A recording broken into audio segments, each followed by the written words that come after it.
Welcome to the Think and Tackle podcast. And if you haven't already, please hit that subscribe button so you don't miss an episode. Now, today we're joined in the studio by Joe Wright, co-founder of Carpology magazine, and a man who's caught a carp considerably older than your nan. But first, we're going to kick off with some big news.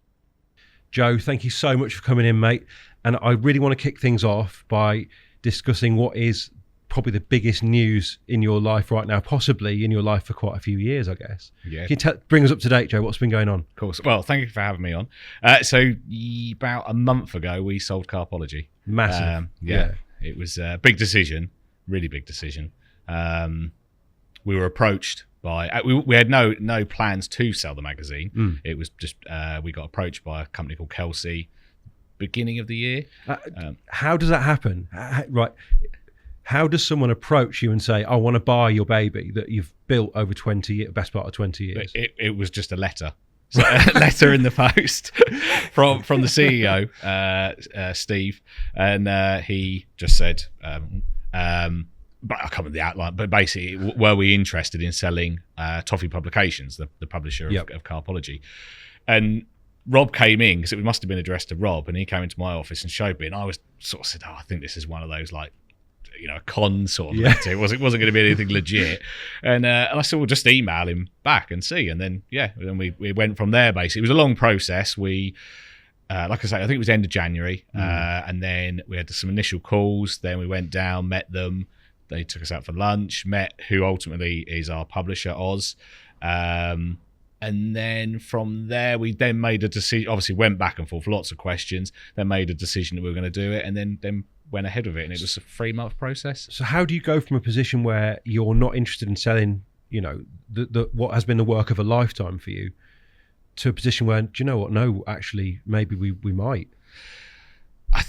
It was the hardest decision and the easiest decision, because the easiest part was I never wanted to end at zero. I didn't want to. We started at zero. Rob and I didn't have anything. We put together £10,000, and the first print bill was £8,000. So, and then all the other costs, we basically didn't have any money, but we built it up. But then once the early days, that was what kept me awake, are we going to be able to afford to pay our bills? And then at the end, it was always that we'd end up at zero, and I just never wanted that to happen. I wanted it. So that was the easy decision, because I thought someone's offering us a decent amount of money, that with us still continuing to run it. So that was easy. The hard part was that, things like holidays. I've never had a holiday allowance. I can go on holiday when I wanted to go on holiday. I didn't have a lot because I was always working. But all of a sudden, having to book holiday, they were the things that I found quite hard. What do you think that they saw, or you must know, what did they see in Toffee that made them want to invest in a time when lots of publishers are scaling back? I think the magazine, because it is a really good high-end premium product, but I think the main thing they were impressed with is the digital arm of the business. So the website, and then mainly YouTube. That was what really excited them. Yeah. And in terms of with lots of Carpology readers listening or watching this, reassure them, Joe, presumably that that they're what they love is going to be the same. Yeah, it's not changing at all. Like in terms of the team that put it together, we're all remaining. Everyone's the same. I've got full control over what goes in the magazine. Oz, the publisher, just helps. Like when it comes to covers, he gives me some ideas, influences that I might not think of. But aside from that, it is literally business as usual. No one would know that things have changed. Yeah. So what do they? Have you learnt anything immediately from your exposure to this new company? Because you've been in it a long time, Joe. You know it inside out. Yeah, not as yet, because I don't think we haven't really with Oz in particular. I haven't had much one-to-one at the moment. The last month has been this transition, so it's things like emails and how we store our data, the boring nuts and bolts of it. So we haven't really got to that stage yet, but. In essence, when I was doing my due diligence of Kelsey, the company, obviously we met Steve, the CEO, and Oz, and then I spoke to 2 owners of previous businesses that had done exactly what we did and spoke to them, and they had nothing but positive things to say. So, could you be excited at any stage by the notion that life was going to change? I think there was an element of relief that we'd sort, like I said, there wasn't ever going to be this, that we were going to end up at zero. There was that part of it, because that was a thing. For Rob, it wasn't really, he'd never thought about it. But for me, it sort of was. Tough call though, still. It must have been. It was really hard. Oh, and who were the important people, Joe, in terms of satisfying you that you were doing the right thing? Did you speak to the missus, like your family, or was it just you and Rob? Like, how do you make a decision like that when it's people's livelihoods at stake? I guess. Well, everyone really. It was my wife, and then obviously family, Rob, his family, and just analysed it, looked at the way the industry was, what they could offer for additional to support, to keep making sure that brand would keep growing. So it was just a case of speaking to everyone, and also we've got an amazing team at Carpology, and it was making sure that nothing would change for them. Yes, because obviously it is for them. It could be a time to panic, and they might think things have changed, but it hasn't, and it won't change. No, we're going to park the sort of business and the succession of that for the minute, because I want to go back, Joe, because obviously it feels now Carpology is a huge part of the furniture for carp fishing. I feel like it's the last best magazine left. You know, Total Carp does a fantastic job, but Ology feels more indie to me, and always has. You know, because of the way you guys built it and ran it. Yeah. But before we sort of discuss where it is now, I want to take you back, perhaps to beyond the inception of the magazine, to when you were a kid, because it seems a lot of the material we've got in front of us here, Joe, I wasn't even aware of. But some of this stuff is absolute gold. I should just say, for those guys listening, we've got in front of us probably 20 publications in inverted commas.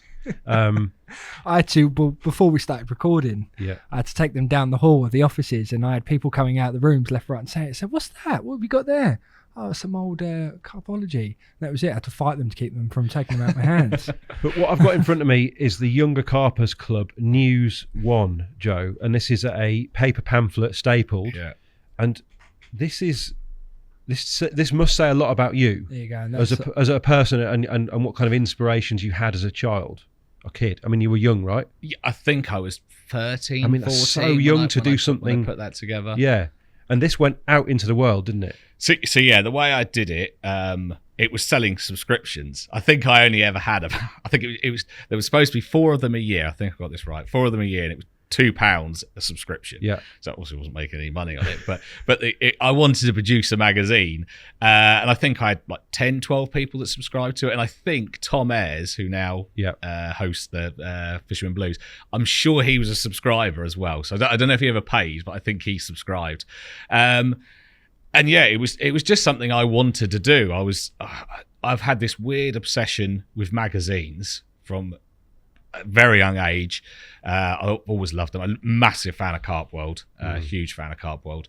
And I was been into fishing since I was 5, and the two sort of merged very, very early on. And that's sort of influenced by Jules in Cundiff. He helped I was like, well, I'm looking at, he's done the sort of leader, if you like, Jules's piece at the start of this. I mean, what is it? It's sort of like 12 pages or something. Yeah. Jules has done some tips. I know he's done some predictions in this one, but always a guy that supported the younger angler, right? Yeah, huge. And the concept was Carp World. I don't know what year this should have been. 97. Something like that. They ran, him and Tim Paisley did a young carpers section. That's it's coming back to me. That's how this came back. I said to Jules, I want to do a newsletter. Can I call it Young Carpers? And he said, well, you can't call it Young Carpers because that's what we're calling the Carper one. So you call it Younger Carpers. And then that's how the name of that came about. And then that's where like the concept for it was. But I'm still shocked, mate. I'm still blown away that as a 13-year-old you had to get up and go to produce a publication and got it out there, and you actually got subscribers. How did the money arrive? It must have been checks. It must have been checks. Checks or postal orders.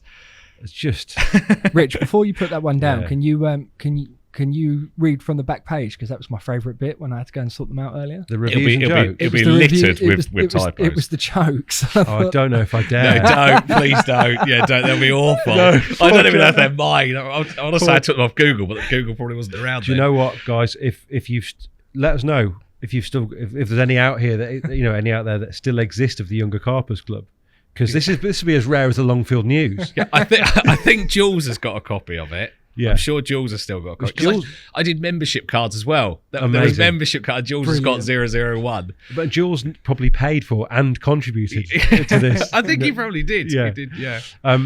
But you obviously had, like, why the interest in publishing at an early age? I don't know why magazines have just always fascinated me more than I think it's just the design, it's their frequency, it's like monthly titles. Yep. I did work placement once at Bauer at AT, Anglian Times, and even that was too much for me. So like doing a daily thing, I wouldn't enjoy. Monthlies, it's a nice length of project. You have a 4-week period to get it done, and then once that's done, it's then start afresh, and you can then put the next issue. So I think it's the design, the length of it. There was just something about magazines, and in particular, obviously, fishing magazines, and Carp World was the main one. Talk to me about your the young Joe Wright. Like, what you did you live near Waveney? Was that yes. Have you always lived near that kind of neck of the woods? Yeah. So you grew up in what was a little bit of a hotbed around the Norfolk area. Were you fishing those lakes at the time? Yes, yeah. So I I probably lived about 4 or 5 miles from Waveney, but you also had Weyborough Pits. And that's where I learned to carp fish, if you like, and then progressed on to Waveney. And then I was that kid that would bike down there every night after school and go around the lakes. And what kind were you seeing any faces there at that stage? Because Waveney was always a bit of a hub, wasn't it? Yeah. Who would I have met down there? There was a few people. I met for the first time Rob Hughes, Simon Crowe, and Kevin Nash. They were doing their day ticket series, right? And it was on D Lake. Tony Knox, the Knoxes that were running at the time, said these guys are coming down. And I was obviously very excited because, again, being an avid reader of Carp World, I knew that series. So I met them. I think Gary Bays was there as well. Who else have I met? How big of a punisher were you, Joe, at that age? Like would you go and sit with guys and just watch? I was quite timid. Right. Yeah, I wasn't. I wouldn't be like. I wasn't very forthcoming. I was sort of. I'd wait until I was sort of. They would speak to me, and then I'd ask them a few questions. Yeah. That's how I like to think I was. But it was a wonderful time, being able to go down there. And what was the fishing like? What lake were you targeting? Would it have been like D Lake, like the Big Boys Lake, or no? Because that was all caravans. That's where those guys they were fishing. Because you had to have a van. That's a point actually. I don't know how they did that. But anyway, you had to hire a van. But I used to fish on F Lake most of the time. G Lake that was next to it was sort of seen. I saw it as a lot harder, so it was like I was on F for most of it, and then occasionally I'd have a go on G Lake. And when you look back, those fish, historic carp. I know that you're a huge fan of Tim Paisley's, and were influenced heavily by him, as was I, being a similar kind of age. He'd fished on D and written about D, and Hutch he had. Regan, there were lots of. It was a very, very famous complex, and the fish were pretty incredible as well. There was like the leathers that were on the site.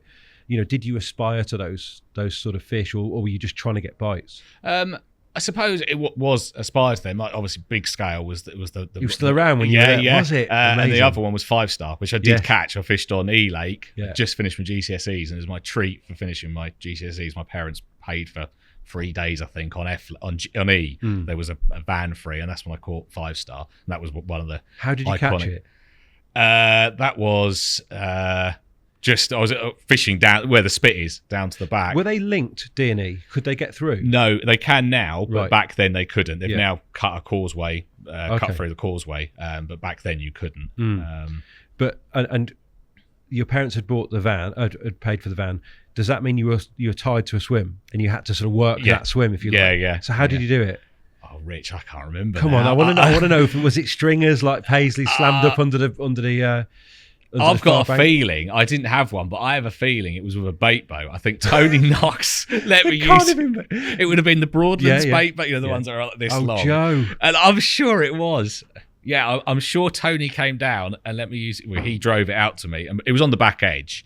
So Tony put your rig out? I think he probably. I shouldn't be saying all this.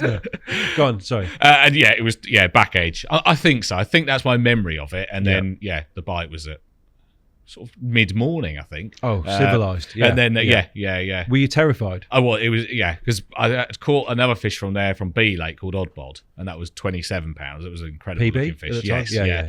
And so when I saw that 5-star was 35 pounds 40. Massive, mate. It just huge, absolutely enormous. What were we talking? Like late 90s? Yes, so this was 98. So a big nationally a big fish still, 35 pounder. Yeah, I think at that time I was sending it to everyone, so it was like in Carp Talk, and I think I got it in Improve Your Course Fishing as well. Amazing. But do you remember? Obviously, the Fish Slides Internet. Do you know which one it is? You know the stock well enough. Yes, yeah. Were you quite geeky around the stock that was in those lakes? Yeah. I was again a bit like magazines. I was obsessed with Waveney. Yeah, it was sort of like I said. I was biking down there most nights. Right.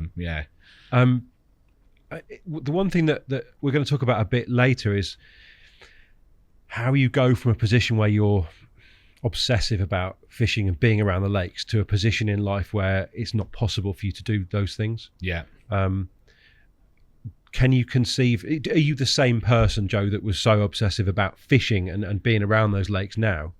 I am, but I just don't go as much. I'm still obsessed by fishing, everything that goes with it. Like time allowance, I probably go to France once, maybe twice a year for a week each time. I fish at Centre Parks and we go there with the kids. Absolute bobbins, is it? Centre Parks. Like, looks like you get tons of runs. Oh yeah. It's not hard. And then I've got a couple of syndicate tickets, one of which I've had it 4 years and I haven't even been on it, so that shows you how little time I have to invest in it. And then my other one, I do a couple of overnighters. But the build up to those French trips is what it was like when I was getting up and Dad was taking me down to Waveney or Weybridge. And that excitement, the build up to that French trip is just months in the planning. So I still have that buzz for it. I just don't have the time. Is there an element that you've sort of devolved your passion and obsession into the magazine entirely, and it doesn't leave room for fishing? Is it just time? It's just time, I think. I say that if I suddenly worked part-time, would I go more? I don't really know. I'm so obsessive with the magazine. I love doing it so much that is the focus. Even when I'm on holiday, we were away in the summer in Austria, and I had a day where I worked on the magazine because I mean that I've known a lot of guys in the industry, certainly business owners, over the years that can't, they're always contactable. I can't imagine running a magazine that you can go off grid. No, you just can't. I wouldn't want to. Even if I could, I couldn't imagine doing that because it is so ingrained into me. That I just I always want to be doing it. Have you got a photo of 5-star somewhere? I will have. Yeah, we need to dig that out, mate, because I want to see that as much as I think on the quiet, Joe, you've caught some, that fish history carp for the area, no doubt. Did you have any more, by the way, out of Waveney? Any other notable ones? And talk to me a little bit about what the fishing that you were doing then, irrespective of the bait boat. We'll forget that happened. Like, what are we talking? Who were your influences in terms of technology and bait and stuff like that? Terry Hearn hugely, right? Properly mimicked everything he did. Yeah. So hinges, hinges that were probably awful. And then Neville's with white rollers. Even to the picture of him with two-tone from Collinbrook, where he's wearing I think they're tails up salopettes. Well, he's holding it with the picture of it. Do you remember the one of it? And I remember I got a pair of these salopettes in the summer just because in the morning I'd wear it because I thought I looked like Terry Hearn. I was awful in that. I was so influenced by Terry. 10mm Monster Pursuit, 15mm Monster Pursuit at the time. Was it? Yeah. What, rolling yourself? No. Surely they weren't ready-made Monster Pursuit, were they then? I must have been rolling. I can't. Where would I got the 10mm? I can't remember. But anyway, I mean, everything I did was all based around Terry Hearn. And obviously proven big fish tactics, because you've gone and knocked out the big one. Or one of is that the biggest fish in E? It probably would have been, yeah. That and big scale was always around that sort of weight. And did you feel at that moment like you were fully fledged in terms of being let's say in inverted commas, a big fish angler on that scene, on the Waveney scene? Or did you feel like I've knocked out a big one, it's a bit streaky, like I've managed to... Yeah, it was definitely the latter. Right. Yeah, it was. Yeah. What, like you weren't... Yeah. What kind of competence did you have at the time, do you think?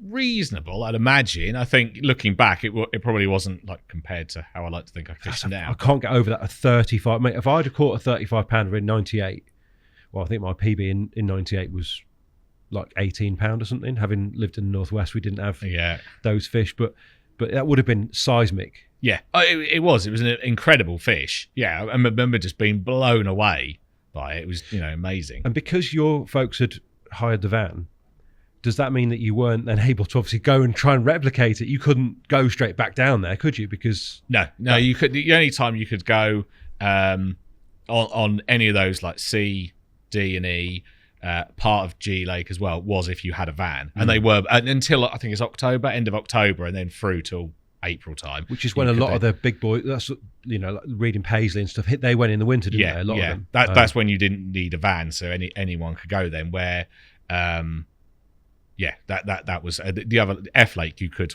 half of F Lake you could day ticket, and half of G you could go on a day ticket. Did you ever get to fish D? Which D is the one that I always think of as Waveney. Really. I have in later years, like we did. Do you remember cricket fishing? Yeah. We did that. There was Rob and I versus Lewis Reed. I can't remember who he partnered now. We've been on there a few times, and I'm going to forget his name. Simon Trawler guy. Simon Davey. Yeah. He did. We did a challenge. You had to catch a carp from every lake, and he was on D, and I fished with him there as well. Did you slam one in under the famous oak on the far bank? Not on that occasion, because they were showing like dolphins about. I was going to say 60 yards, but it's probably only 60 yards. It was in the middle of the lake anyway. Because that was historically, it was kind of D Lake was long range fishing across to the far bank. Now I've never set foot on D Lake, but I can only imagine it's not actually that far. No, not at all. I remember in my youth thinking that's miles, where now you'd go there and it would be like a flick. Could you underarm it to the far bank? Yeah, well, I'd say it's probably about, I might go completely wrong, but I'd say about 60 yards, 70 yards. It's not far. But Rob, business partner, he used to go, that's our sort of introduction, was via Waveney. He used to hire a van every year. So he was on D Lake, always on D, and he was fanatical about. How did you meet Rob then? Like, what actually happened to allow your paths to cross in such a fortunate way? Yeah, complete freak, really. The way it panned out is, so the Younger Carpers Club evolved into simply course fishing. We've got one here. Pass it over, Joe. Let me have a look. Simple course fishing. Tell me about simple course fishing. So the idea being, again, my memory's a bit sketchy now, but I think the idea being is, at this point I was working at Angling Publications, and they said it was okay for me to carry on doing this newsletter. And the idea being is, I thought if I produce a magazine that's across the board, it'll appeal to a bigger audience.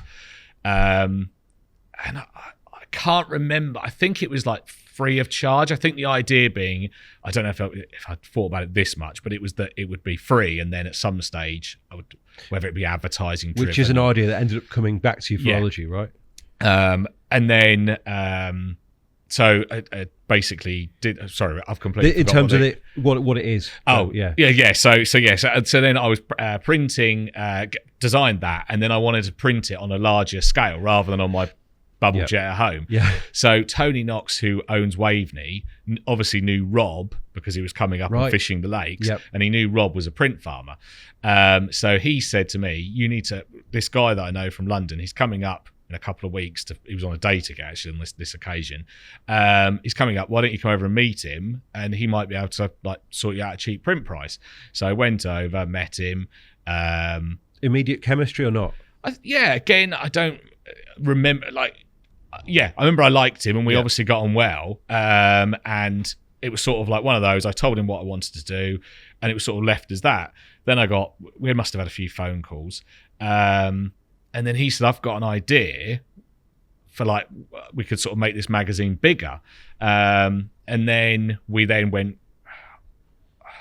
Because this is not a magazine. No, it's still very much in the pamphlet territory, isn't it? Yes, yeah. I'm just trying to think how that evolved from that, because then there's obviously bits in the middle, but it was literally sort of the third time we met.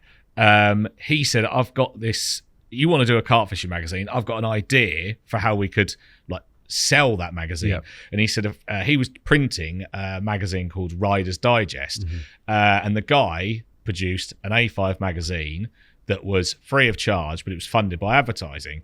So, well, I thought, this is just genius. Like, at the time, Total Carp was the biggest seller, 25,000 copies. I thought, if we could produce a magazine that is of a really high standard, free of charge, distributed through tackle shops, we're going to be millionaires. Yeah. Like, we're going to get, everyone's going to want to advertise with us. And that's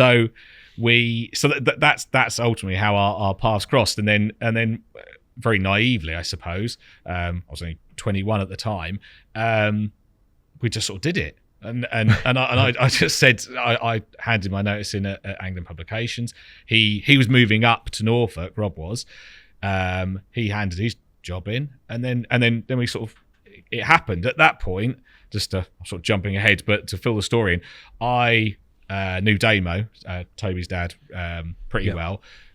Told him about the idea. There was no one else that we'd told about it.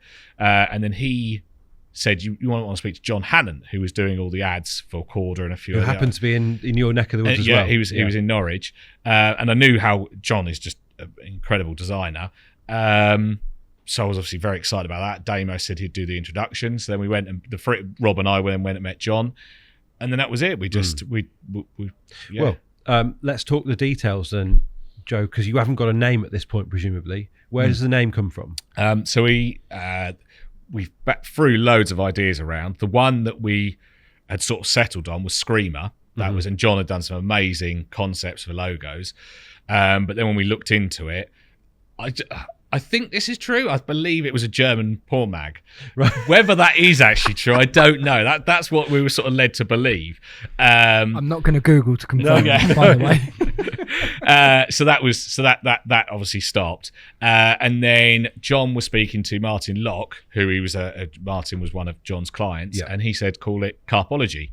And we all three of us thought that's a great name. And then we came up with various ways of displaying the word Carpology, and in the end it was uppercase carp, lowercase ology. And then when John came up with that final logo, we just fell in love with it. You haven't changed it? No, the only thing that's changed on it is the size, the size at which it's displayed on the top of the cover. It is great. And you had the carp thing as well, didn't you? Was the O logo? Yeah. So that was again John's. It's like an O with fins, isn't it? That's it, yeah. That's evolved. It started off, it was a lot taller and thinner. Now it's perfectly round. Okay. But that was, John did those at the same time. Presumably you can't get a thing off the ground with no name. So how quickly did this all happen, and what was your sort of time frame? I handed my job. How did that go down, by the way? Because did you have to tell Tim what you were going to do? And actually, no, let's rewind. Sorry, Joe, because you're working for your idol. Yeah. Tell me a little bit about that, working for Tim. Incredible. I didn't, with hindsight, again, being so young, if I was in that position again, I would have rinsed a lot more out of him and tried, because it was Tim Paisley, you know, at that time, particularly with the magazine, and I could have learned a lot more than I did. I definitely didn't rinse the time I was there enough.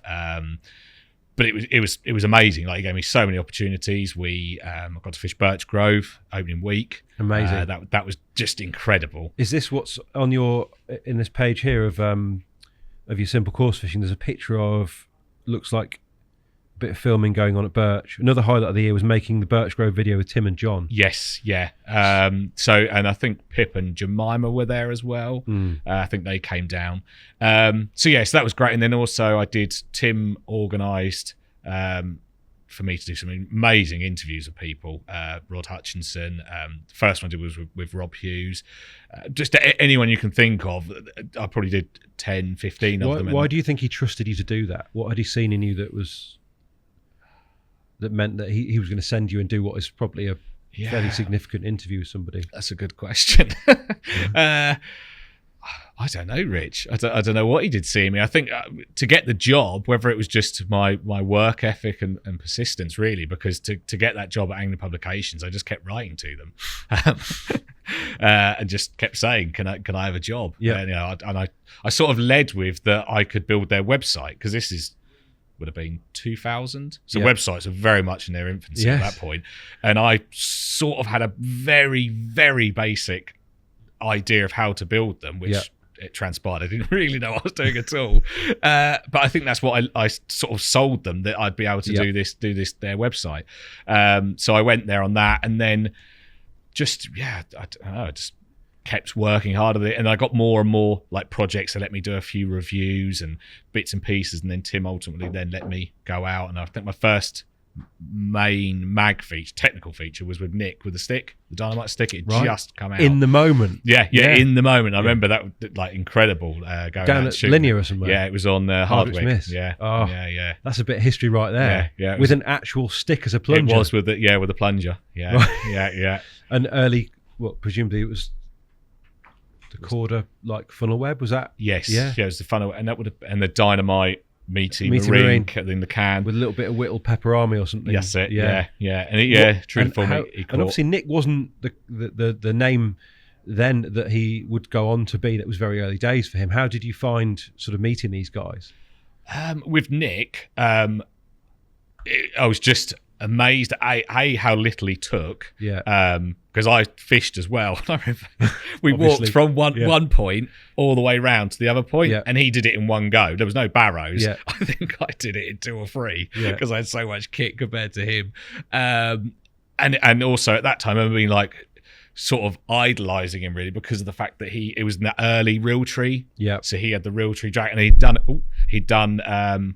camoed up his bait bucket with the tape, and I remember thinking, wow, this is really cool. Living history, that, Joe. Yeah, it was, and also watching him fish, just the way he did it. It was just sort of so much finesse. It was so simple the way he did it. And he caught, and of course I blanked. Incredible Confidence Nick has always had as well. That kind of belief that it's going to happen, I guess. Yeah, very much. And so. Also a smooth angler to watch. I always found, you've seen lots of anglers fish, as have I, in capacitive work. But certain ones, there's a fluidness, and Nick is one of those. Definitely. Albeit the left-handed thing is weird. Yes. But, but he was very much so. Yeah. Did he catch? Did Nick caught? He caught.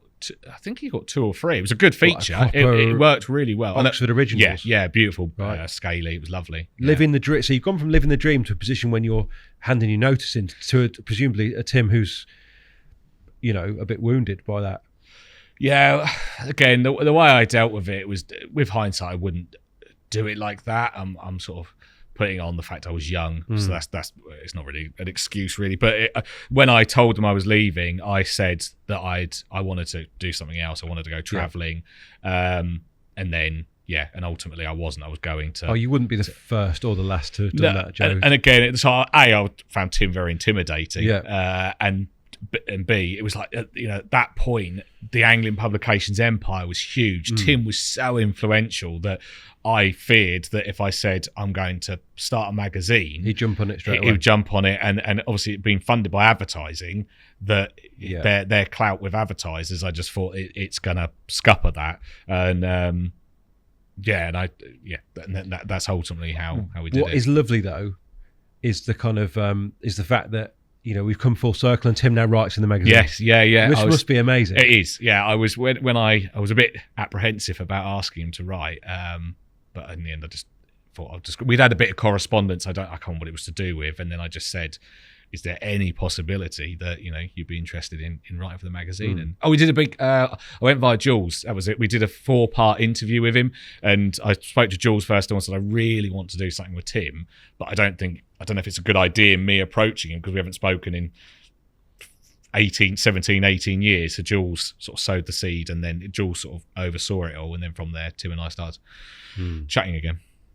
Is there any element, do you think, of Tim that now enjoys the fact that someone that used to work for him has gone on and had that career in the industry that you've had? Yeah, I think so, because he did say something nice on his podcast with Hassan, and he's always like supportive in things that he says and in emails and things. So I think so. Because cast ourselves back 15 years, the magazine industry was pretty ruthless, and there was lots of enmity within that, wasn't there? It wasn't. It was like people rubbed up, didn't they? Really, it wasn't sort of a we're all in it together type thing that perhaps it could have been. Yeah, no, not at all. I remember particularly with some of the things with David Hall, where they needed certain things and we did it, and then when I asked for the favour to be repaid, David was like, "No, we're not doing that." Right. Which I could never really understand, because I just don't know why everyone couldn't sort of get on, really. But yeah, like now it's there's only two of us really left now, so it is very different.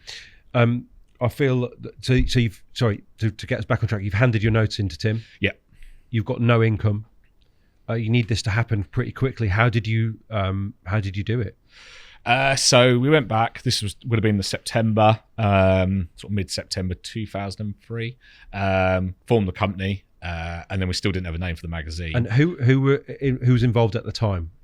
So it was me, Rob, and John. Yeah. John was one of the directors of the company.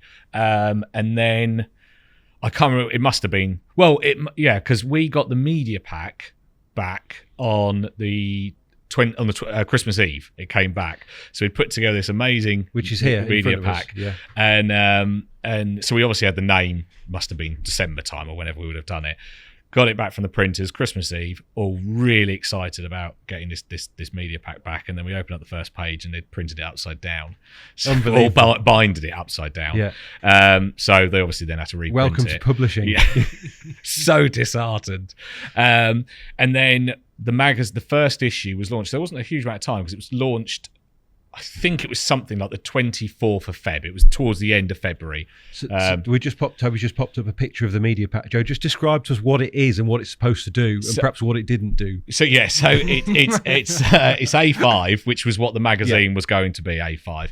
And then it was 96 pages, which is what the magazine was going to be. So the idea was to show exactly what it was going to be.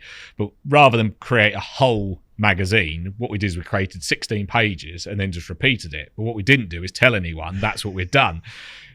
So we basically sent this out. We just thought it was a work of art. Yeah. It was so different. There was nothing like that on the market, and virtually none of the advertisers got it. They just were saying, "Well, I don't understand." What you've done. What is it? And then I remember as a 21-year-old getting, obviously not in front of them, getting frustrated and like, well, how can you not know what it's brilliant? Yeah. And they, looking back, it didn't obviously make any sense whatsoever. But then when we explained it, we then did get. I'm trying to think. I think for the first issue, I think we just about broke even with the print. I think it was like £8,000. I think it was £8,000 to print. I think we got £8,000 worth of ad revenue. Who were the people who supported it initially, Joe? So Solar were in there. Because Korda. Obviously Martin's sort of slightly invested. He's given you the name. And, it was Solar. Damien's Martin. been supportive from the start. Yeah. Richworth came on board because I knew Bob quite well. He didn't do the first issue, but he did the issue 2 onwards. I'm trying to think if there's anyone still in there now that advertises. Like Solar does stuff for us now. They've had breaks in between, but this is like a pitch though, right? And some of the ads you've run are speculative. In this, they're like, we'd like Dynamite, so we're going to put your ad in here. Yes, yeah. And did you get them? Issue 3. Right. Pete Chandler at that point came on board. So what kind of hurdles did you come up against in terms of selling this idea to people? I think what initially put people off is it's very laddish. It was that era of. Tell us about your influences then. FHM. Right. I think certainly my initial idea wasn't as laddish as it was. That was definitely John Hannon and maybe Rob a little bit, but John was definitely the sort of the driving force behind that. Yeah.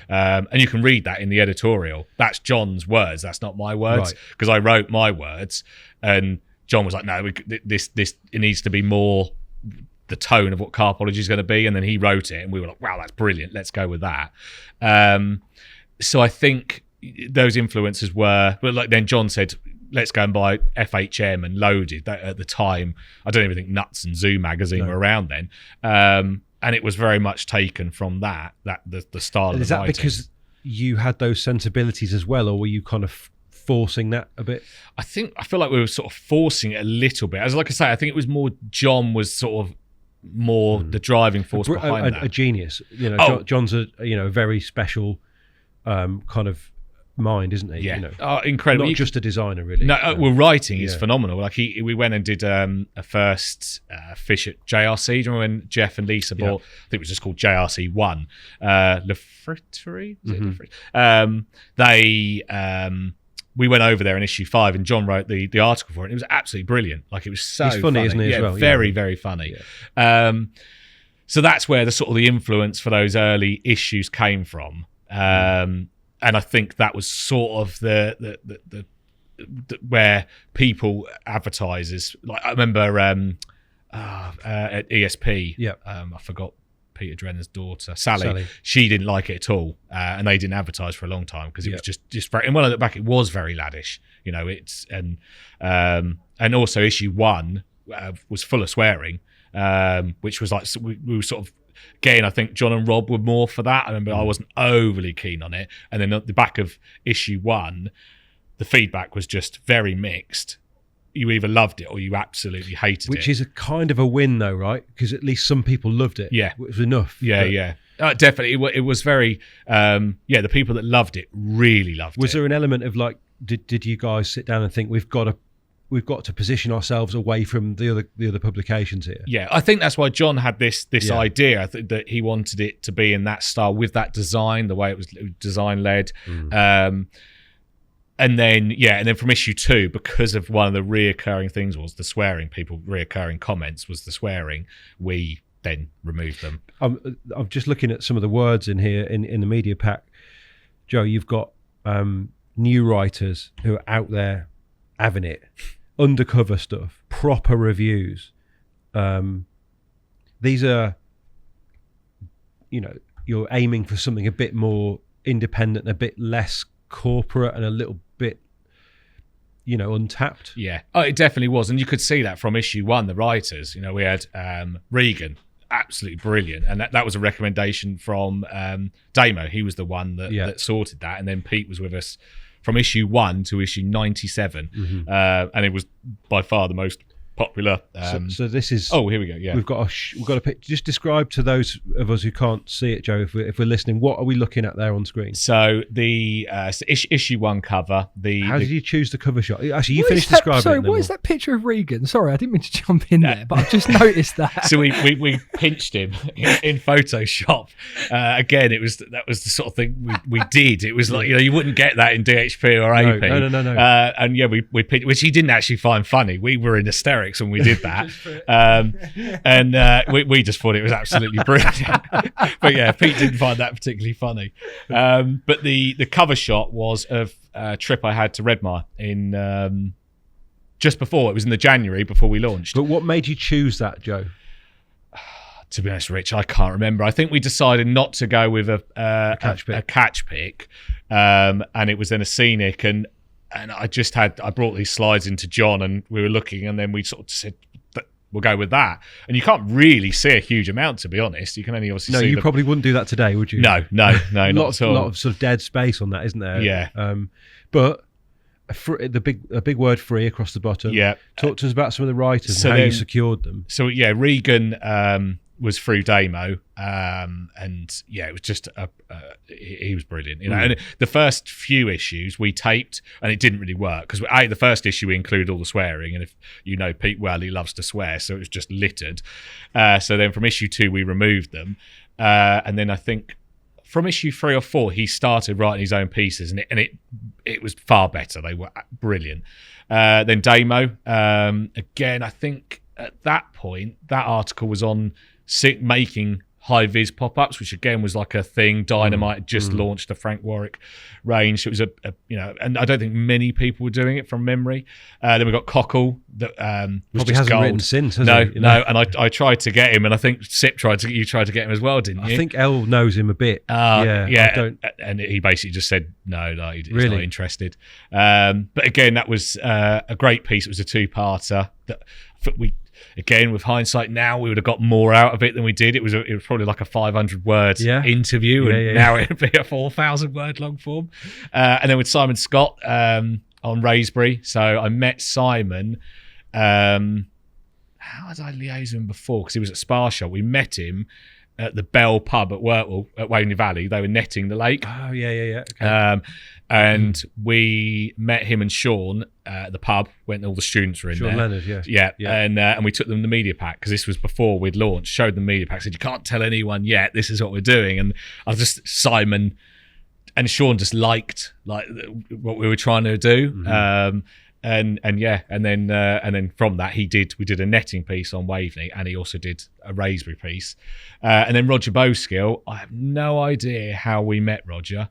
I don't know what the introduction was, but I was obsessed with Redmire at this point, and obviously Roger's history of Redmire. We then did, it was like an exchange. It was like a conversation, but it was an exchange of emails to form this article. And then we had Danny Smith. There's not a thumbnail of him on there, but Danny was in there, and that was through John. Again, Danny hadn't done any, well, that I remember. It might have been some stuff in Big Carp, but aside from that, he hadn't done anything. I can't see who else was on the bottom there. No, I mean, but when you, I mean, first of all, was it a success? I mean, how did you gauge whether it was a success? And also, Joe, when you'd finally broken cover with this, what was the reception amongst the likes of Tim or, the rest of the people in the industry? Tim, I don't know. I think a lot of it, the people that there was a lot of people that didn't think it would last, that just said this is going to be like a few issues that, that's not going to appeal to people and they're not going to be able to fund it. And then the people that loved it, it was very much like looking back at the forums, because that's what you had then. There were people, I remember I got private messages from a couple of people that basically said I'd ruined carp fishing by doing that. It was just that it was awful. It was horrendous. There was no place for it. Right. But then you had other people that in issue 2, we then started printing letters that just thought it was amazing. By the time we got to issue 9 or 10, I text message off Terry saying, like, Terry hated it to start with. Yeah, like I remember I was at issue 2. That must have wounded you, Joe. Well, I didn't know he didn't like it at that point. I could sort of tell he wasn't overly impressed, but then I didn't know if that was just the way he was. I was at Halton doing a feature with. No, it wasn't. It was probably about issue 5 or 6, because I think I was with Sharpie, and I showed it to Terry, and he sort of just looked and went, "All right, yeah." I was like, I think that means you don't like it. And then we sort of did make some quite big changes to it. By the time we then went from it being free to putting a cover price on it of £2, which was issue 9, it then did change quite a bit, and then from issues 10, 11, 12, I had text message off Danny, Terry, that we like printed them all. So it did its job. When we first launched it, it was going to a very, very competitive market. I think there was like 7 or 8 carp magazines. So it certainly made its mark, whether you liked it or hated it. Mm-hmm. And this was going to tackle shops only at this stage? Yeah, so at that stage it was in, initially it was 10 tackle shops, but then we put it into 11, and you'll see there's a fold-out flap on the inside. Yep. So each tackle shop had its own like fold-out bespoke. Okay. So it cost a fortune. Again, it was there was no, we had no business sense. It didn't make any financial sense. I think we could have just said to them, "Do you want 2,000 copies of a free magazine to give away?" And they'd have probably said yes. And this one's Oakwood Angling. Yeah. So it was, I can't remember all the stockists. Tacklebox were one, Johnson Ross was another, obviously Oakwood. Specialist Tackle, was that in Kent? In Essex? Yep. Yeah. Brentwood, I think. Yeah. Yeah. So, and then that's how we initially did it. It was 20,000 copies printed, 2,000 in each shop.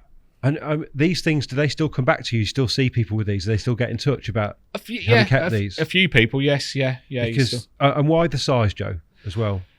Again, just to stand out? Or? Yeah, I think there was multiple things. It was one, we called it rucksack friendly. That was like the selling point of it. Whether there was actually any behind that, any meaning behind it, I don't know.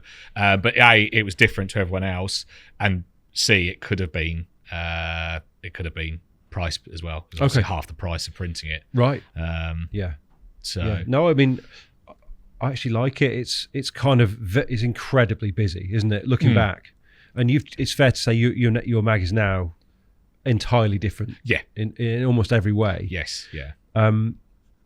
When you started to ask people to pay for it, was there a moment when you thought, I don't know, is this going to, was there nerves around that? Yeah, very, very nervous about it. I remember John did issue 7 and then said he was leaving. He said, I can't, he had too much work to do and it wasn't paying anything. Like, we hadn't paid ourselves anything.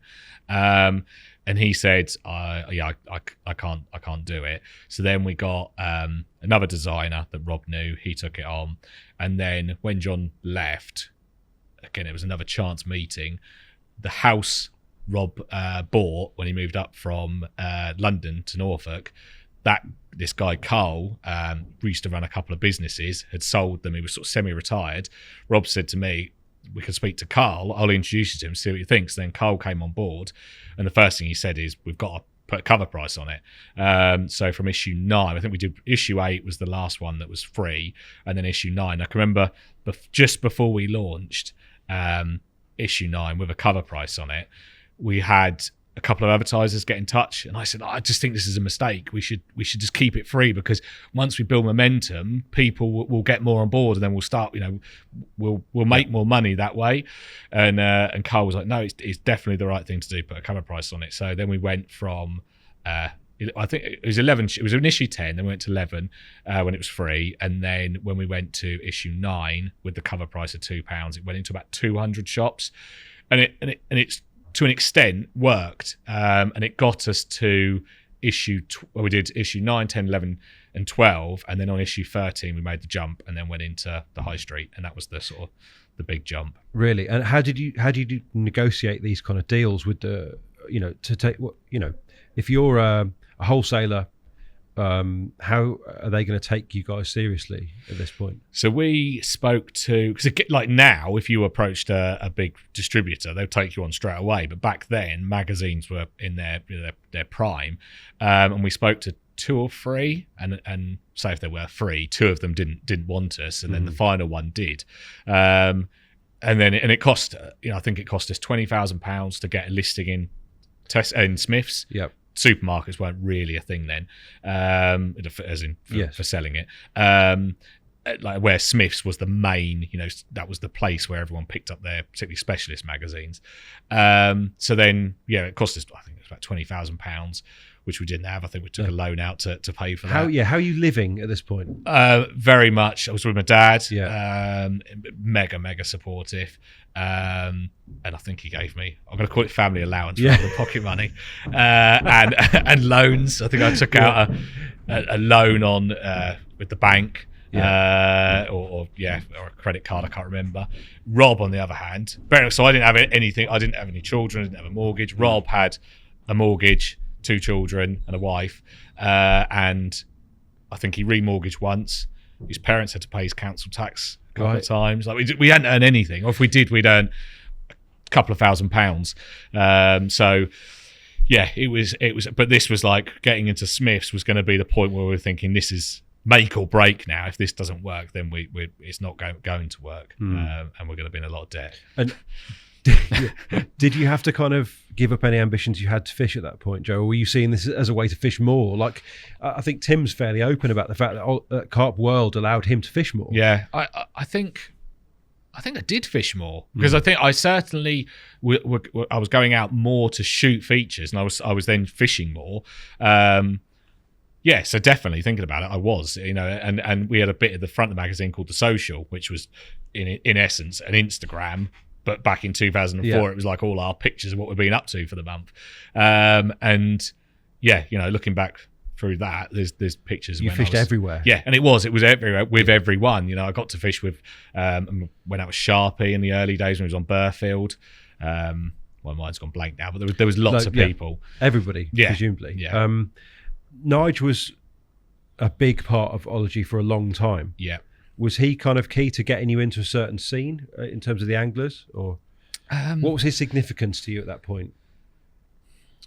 Well, again, it was Damo that put us in touch with Nige. He was, he said, obviously I knew of Nigel Sharp, but I didn't know him. And then he put us in touch and said he's on Burfield. I think it'll make a good story. So I went down, shot two interviews with him. And we just got on really well, and I really liked him. And I suppose he did open up to a potentially new audience, a sort of big carp audience. Yeah. So that was really good.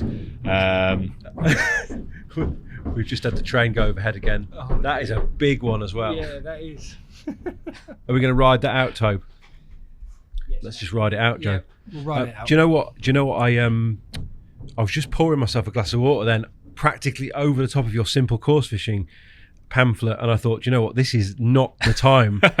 Given that in the last podcast that anyone would have seen, I knocked over a glass of water as well. So with Scotty, so yeah, no, I'm going to be more careful while we've got these.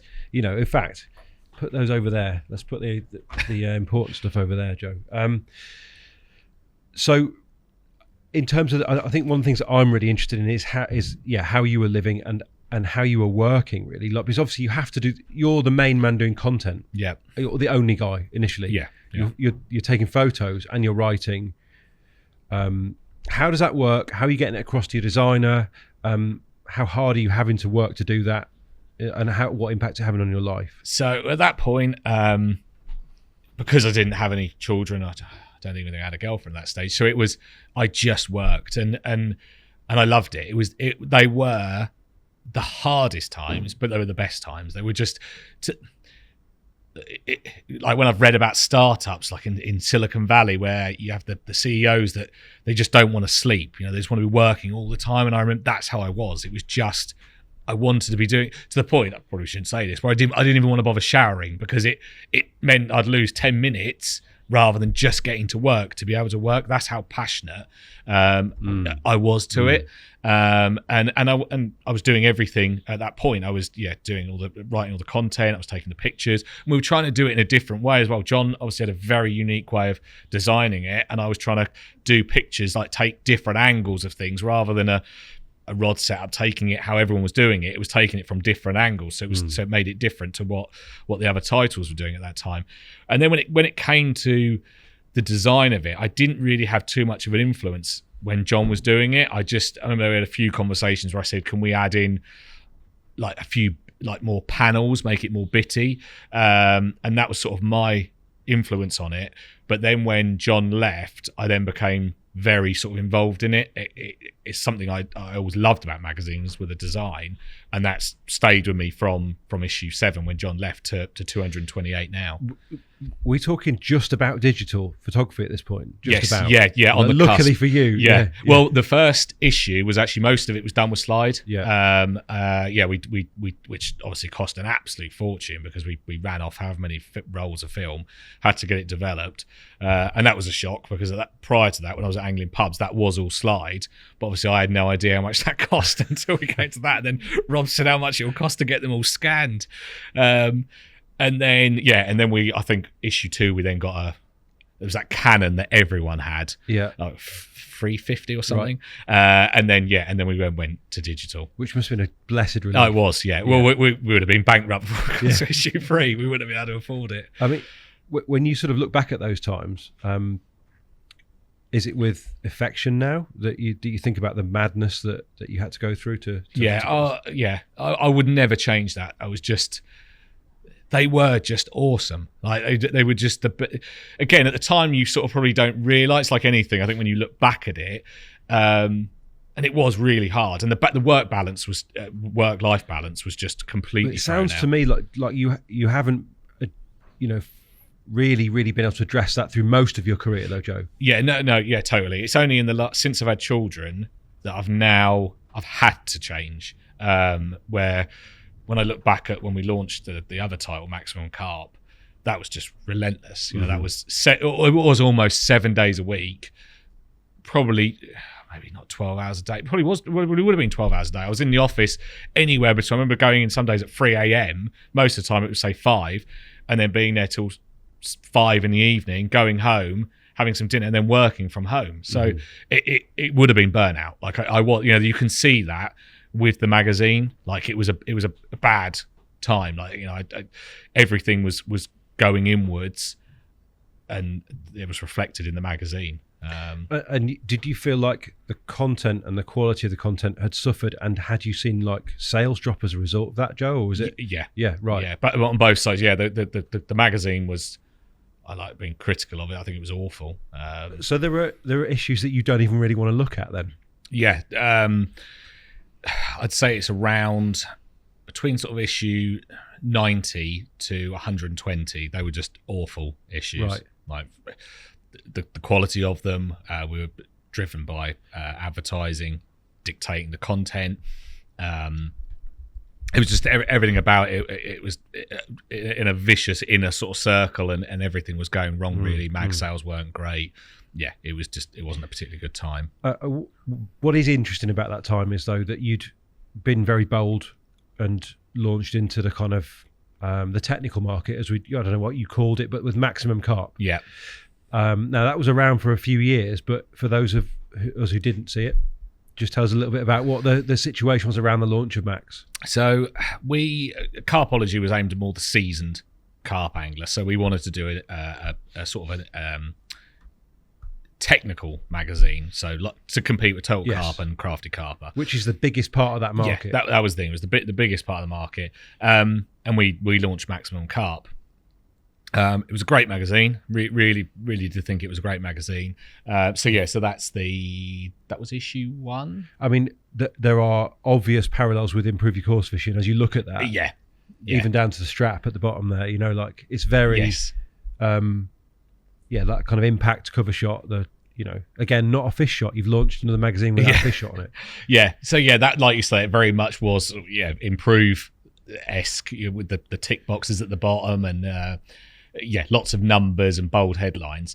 And the idea was to introduce a instructional magazine to try and take on the Squirrel magazines.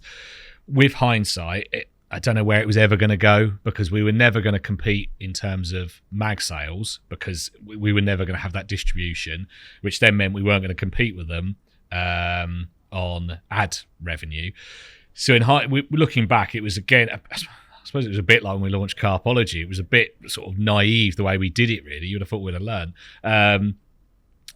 But it's a double-edged sword, Maximum Carp was, because it did almost take the company down, because I stupidly was editing both magazines and then working those stupid hours that I mentioned.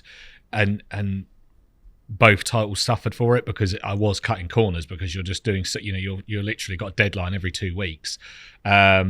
And it nearly did bring. We were probably a month away, 2 months away from basically losing both titles, and it was a really hard decision.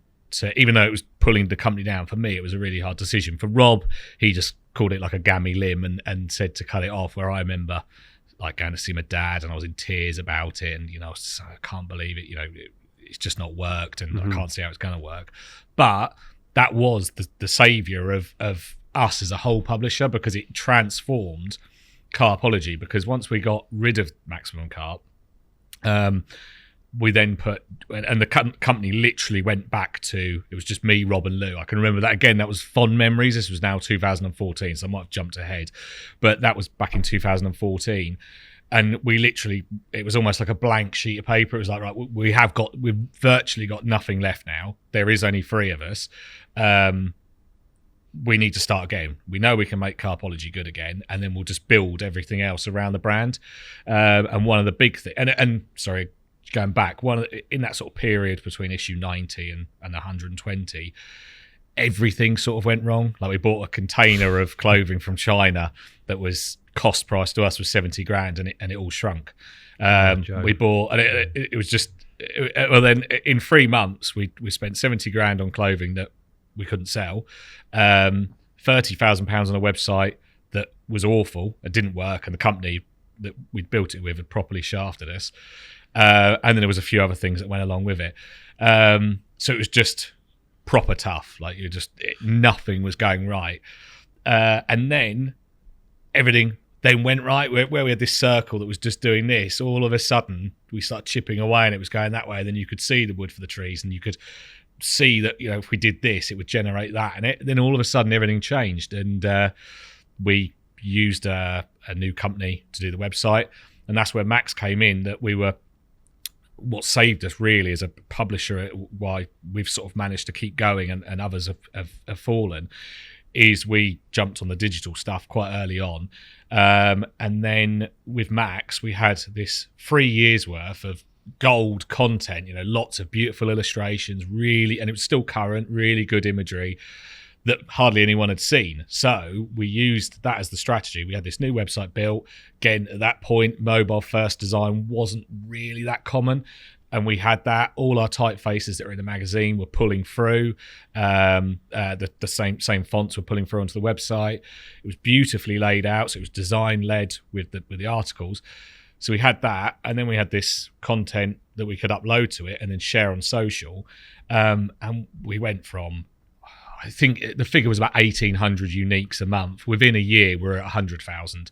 Our Facebook group page at that point was something like, I can't remember, but say it was 20,000, something like that. I remember I went on a course with Lewis Porter from Fox, Facebook course. This was probably about 6 months before this, and there was only the two of us on the course. It was great. We had like this expert person on social media, and this was like the gold rush. The likes was like the gold rush.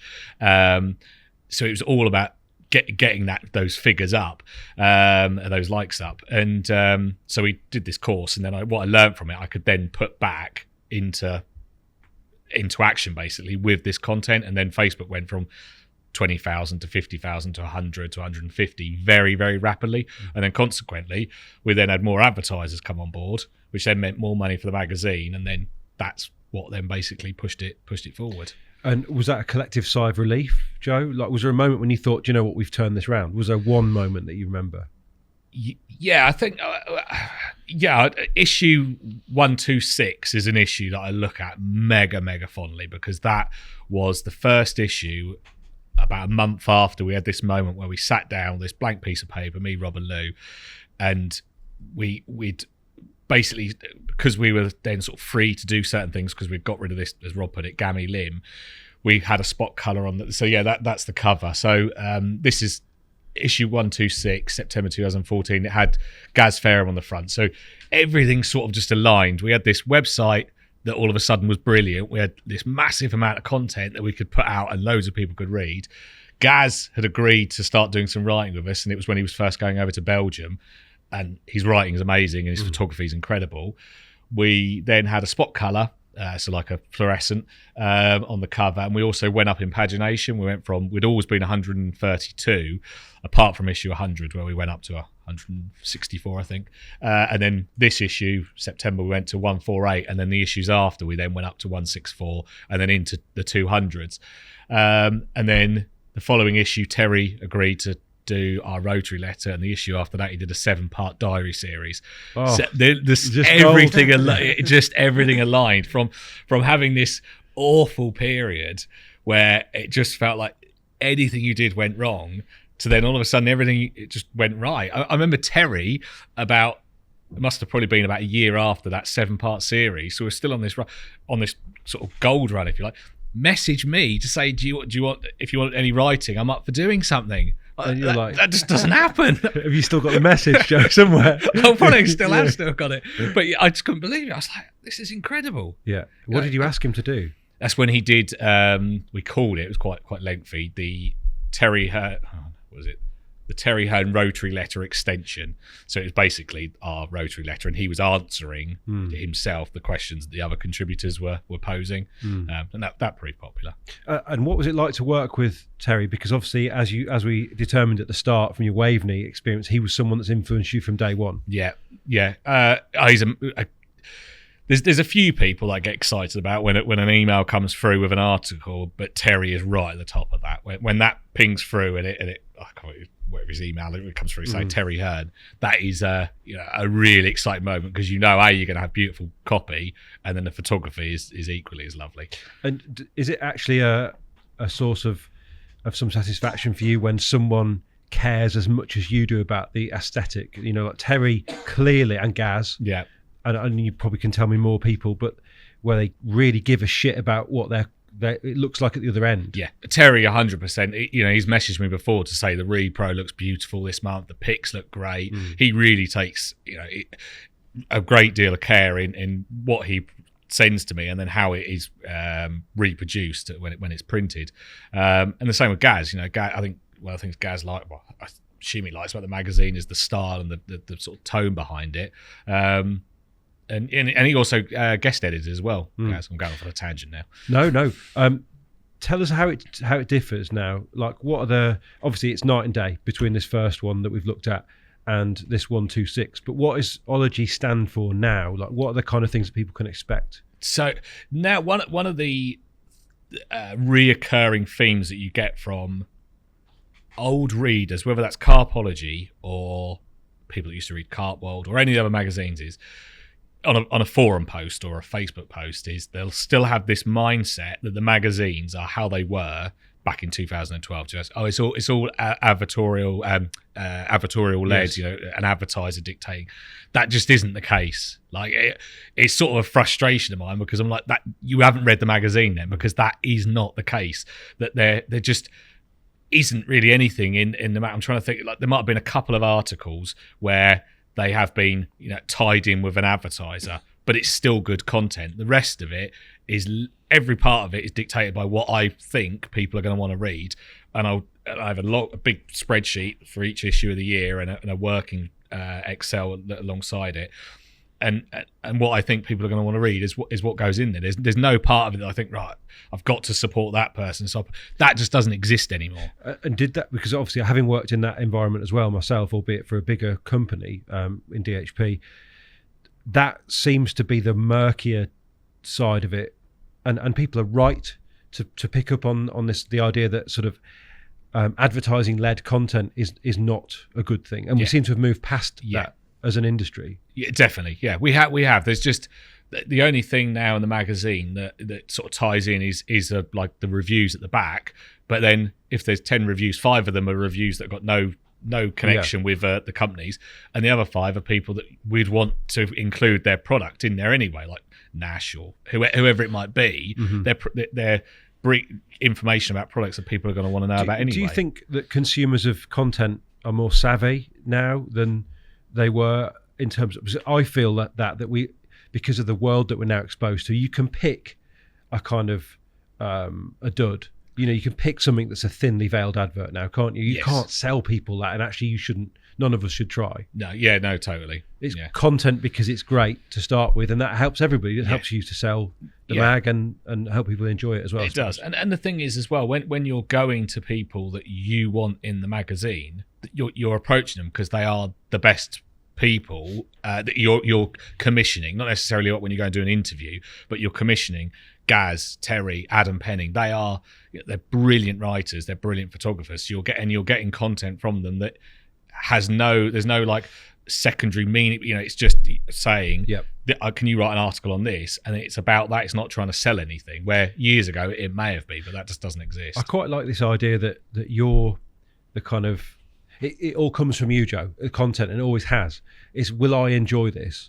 If so, we're going to run it. Is that how it works? You don't sort of take a view from other people, or you're still very much the one that does that? I suppose I definitely look outside of fishing at other magazines. That could be anything. There could be tech. There could be anything, like wherever it might be, a homes magazine.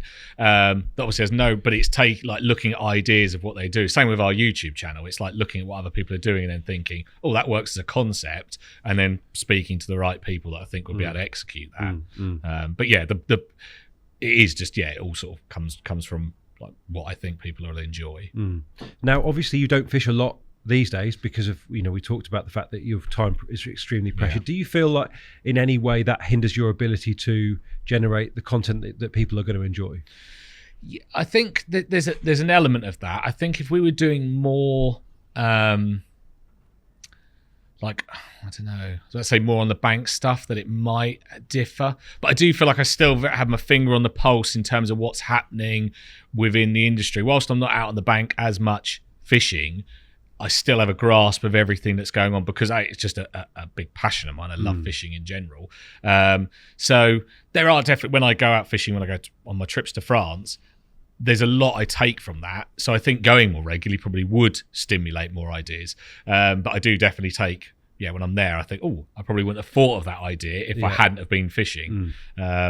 Is there a way, is there a sense that Ology has had to settle and in doing so become less innovative, because when you look back at some of those early issues, like, it was crazy. Like, you threw the toolkit at it at times, didn't you? You did lots of very, very different off the wall kind of stuff, like like Fitty of the Month. Yeah. That kind of thing, is it now settled? The format is much more settled? Yes. Yeah. The things we did in those early issues, some of them were just bizarre, like throwing a pod off a cliff, Amazing, though. I mean, that's what I mean. It was that was down at Dunwich in Suffolk, throwing a pod, the Carp Tech pod off the Did off it the survive? Cliff. Yeah, it survived. Yeah. That's a brilliant product review, isn't it? But the kind of stuff that people should do for YouTube now, you should probably That's true, reprise actually, that sort of stuff. Redo it, because and then we there's lots of articles as well that we don't really do anymore that probably would work on YouTube. Cricket fishing was really, really popular, particularly within the trades, because there was a lot of sort of competitiveness. Yes. Yeah. And then and also sort of innovative articles like Below the Surface. That was a time when the Rob Hughes one. The Rob Hughes, now a lot of people are doing video form, but back then no one did it, so that was really popular. But yeah, we've definitely refined what we do as a because as a magazine. Is this because you now know who your audience is? Yeah, I would say so. Yeah, back then we didn't really have a clue. It was just. We just sort of did things that hence why it comes from you. Yeah. What would I like? Yeah, and then roll it out. I do want to talk a bit about other passions, Joe, and the first one is Redmire, a passion that I share. I think you and I are of a generation that just caught the end of the kind of infatuation with Redmire. As a fishery, it was already a shadow of what it had been. In the 60s and 70s, and even obviously by the 80s, it was. In a way, Yates's fish was the end, the bookend of that. Yeah. Why the fascination for you? I think where it really ignited was obviously knew about Redmire before passion for angling, but where it really ignited was the episode Redmire. I can't remember what it was called now. Legends. Redmire Legends. That was that like 93, 94.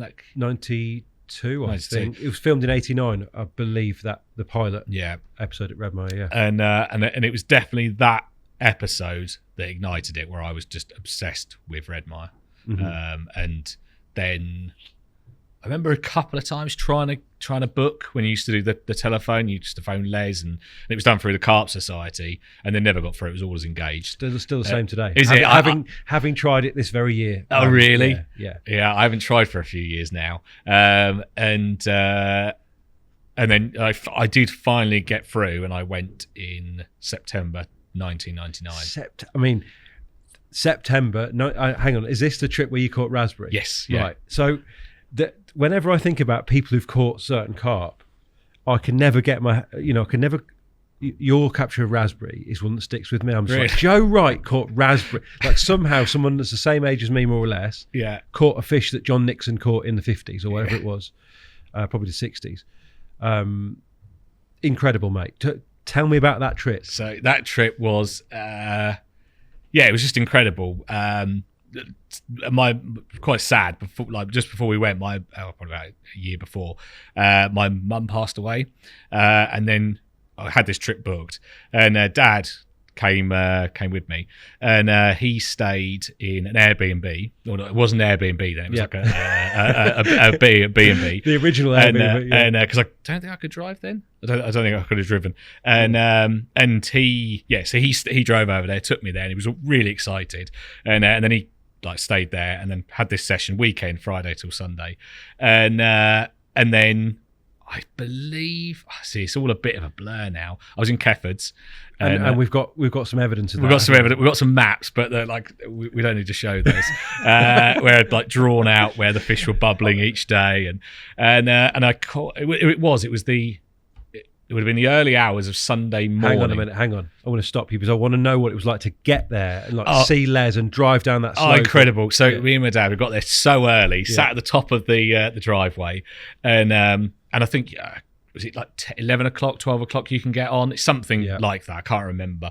And we were the first in the queue at the top. And then we sat there for ages and ages, and like no one came. And in the end, we were like, right, let's just drive down there. So we drove down.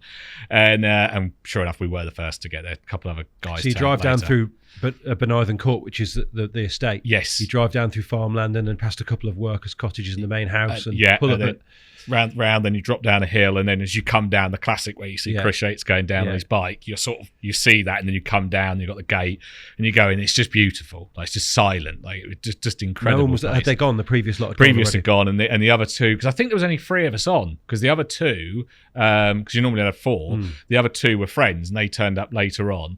I think they were down towards the dam, and then walked around with Dad, and my dad doesn't fish at all, and decided on Keffords. I think I decided on Keffords even before I arrived. Keffords is on the east bank, I think, isn't it? Yeah, looking back towards the field. If you so if you're in the car park, as you come down opposite side and sort of halfway down.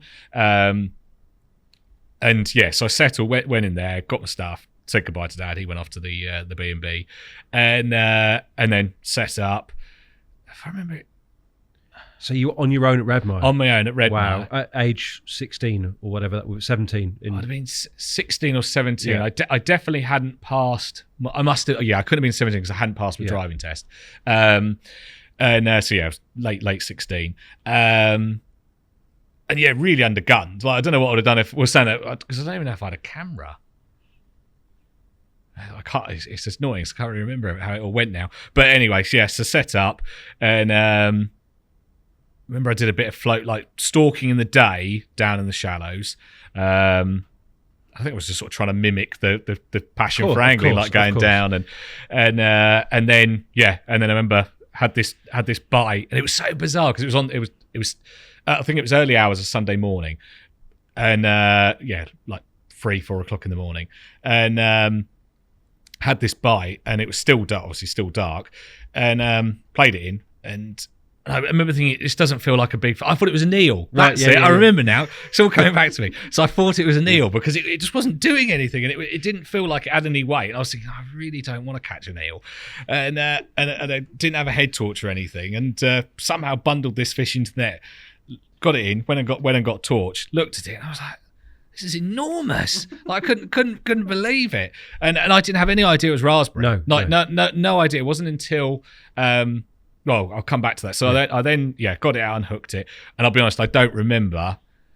I must have had a camera thinking about it, because I had the prints. They didn't send them to me. They must have come down, taken these pictures of this fish. It was 26 pounds. Yeah. I can't remember the ounces. And put it back. And obviously I was thinking, I've got a Redmire carp. This is incredible. And a mirror as well. And no idea of the history that went behind this fish. Yeah. And then it was only when I then sent it into Carp Talk, they phoned me. I think Paddy Webb phoned me and said, "Do you realise what you've caught?" And I said, "Like, no." And he said, "You've caught this. You've caught raspberry, 67 years old." Like, I've shown it to Chris Yates and Chris Ball, and Chris said, and they did this big thing half page in Carp Talk, and it was 16-year-old catch 67-year-old carp. I couldn't believe it. It was just, I wish I'd known at the time more about it. Because it was, I have this obsession with Redmire, but I knew about no pelvics but I didn't know about raspberry. I don't know why I didn't know about raspberry, but I didn't. Well, I mean, at that stage, you can be let off, I think, because most people were introduced to Redmire through Passion for Angling anyway. Yeah. So you knew what you knew, and the Redmire book has got raspberry in it, but would you even have recognised it on the bank? Who knows? But that first night, Joe, must have been incredible if you had it more or less to yourself. The first afternoon, let's say. Yeah. You're a fishing obsessed kid, having watched in the last couple of years Passion, walking around Redmire on your own with the whole gaff to yourself. It's just incredible. I mean, if you could go back to a moment in your fishing, that surely must be right up there. Yeah, I would definitely say. I've had a couple of other trips to Redmire that have been incredible. There's two others where one was in the winter, it was in February. It was the cover shot. So that was taken on that shoot, and that was down. I was a bit naughty because there was 3 other guys that we was doing a group trip, 3 other friends, and we all agreed a time we'd get there. And I obviously arrived 2 hours earlier, walked round, and then climbed up on the island tree, Bramble Island. Looked down, and there was like clouding up and fizzing. So I obviously shot round. Went in that swim. They all arrived and said, "Hang on, you were meant to be here." And I was like, "Oh, sorry." And then I had 3 bites in that trip, and that's where that shot comes from. So that was an amazing trip. And then another one was I went with Sharpie in 2007. It was 2007. That was an incredible trip as well. For Nige more than I think there was only the 2 of us. We booked it 5 days, just the 2 of us, and he had, I think I'm right in saying, he had 18 bites and landed 13 or 14. I think the others, he lost them in the weed, and I had 4 or 5. I was well behind him. But I'd still say, that first night at Redmire, I think, the first night was magical, but I think arriving and seeing it, and it was like early autumn, leaves are falling. Weedy that year and clear, or coloured and not? I think, again, Rich, I can't remember my memory. It seems to be sort of fluctuate between the two, doesn't it? I know. The year you went with Nige was weedy, wasn't it? Because he was chodding. Yes, yeah. I don't remember it being particularly weedy. I fished it in the summer and it's been really choked. But I don't. That first trip in September, I don't remember it being particularly weedy. But I just, I think an overriding memory now we're talking about it is me and my dad arriving in that, like on the dam wall in the car park just to the side of the dam, and it'd been early autumn and the leaves falling, and it was just incredible. I'm at Redmire Pool. September day at Redmire, that's right up there. Yeah, it was just amazing. I've been the one trip I've been a couple of times, but the first time was September as well, and it is just a joy to be there at that time. We were there last, like late November last year with Alan and Ollie for SIP, and I got to fish the sort of the last night that we were there, but we'd driven through snow. Do you know what though, Joe? We drove through snow on the way there, and it was a blank face most of the week. The fish just hunkered down somewhere. You'd see a few every day. When their lines came out and we went and did sort of the close on the River Wye, by the time I got back to the pool to do my night, they turned the top of the shallows chocolate, mate. No way. A dozen fish. Up at the top of the shallows, and my 2 mates who were sharing the trip, Garth being one of them, and my mate Stu, they'd flicked a rod out each, but it was like they knew. Like Alan and I had withdrawn, and they'd just gone up to the shallows and absolutely smashed it. And we had a couple of good days in quite very, very bright conditions, fishing the extreme shallows at the top, and watching fish over our baits. And it was super cold, and we blanked, but in a way a very memorable sort of 24 hours blank. You can't. They're highlights in certainly for people like us. A Redmire trip is a highlight in your carp fishing career, isn't it? I know that it doesn't translate necessarily to the younger lads out there.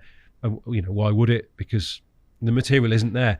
Well, I mean, maybe the last mag stuff would probably be like Nige. Yeah, I think it probably would be. And actually, his capture, I think he had like 520s. I'm trying to think. I think he had them up. 4 or 520s. His and Alan Blair's filmed trip to Redmire with, I think, Ollie and Winston. Those two stand out for me as very public examples of Redmire at its very best in recent years. But you're not talking about big fish, are you? No. When with Nige, I think he had, like you said, 520s. I think they went up to like 28, but I think the most of them were like low 20s. And I don't know if I had a 20. I think they were all sort of like mid to upper doubles. Yeah, presumably you're sort of playing very much second fiddler if you're trying to do a feature as well with Nige. Yeah, I just didn't fish as well. To be honest, when we initially went there, it wasn't to shoot a feature. It was just that I think I'd said to him, I can't believe you've never been to Redmire. It's amazing. If we can get a week, if I can phone up and get through, we get a week. Would you like to come? And he said yes. And then we went, and it just started brilliantly. I remember I had a bite within almost minutes. I was fishing, put a rod just off the end of this like jetty on the bank. I should know which is where the car park side bank. Yes, I think is it like Stumps kind of area, or even further up maybe. I think it's a bit further up. Further up, and it had a bite within.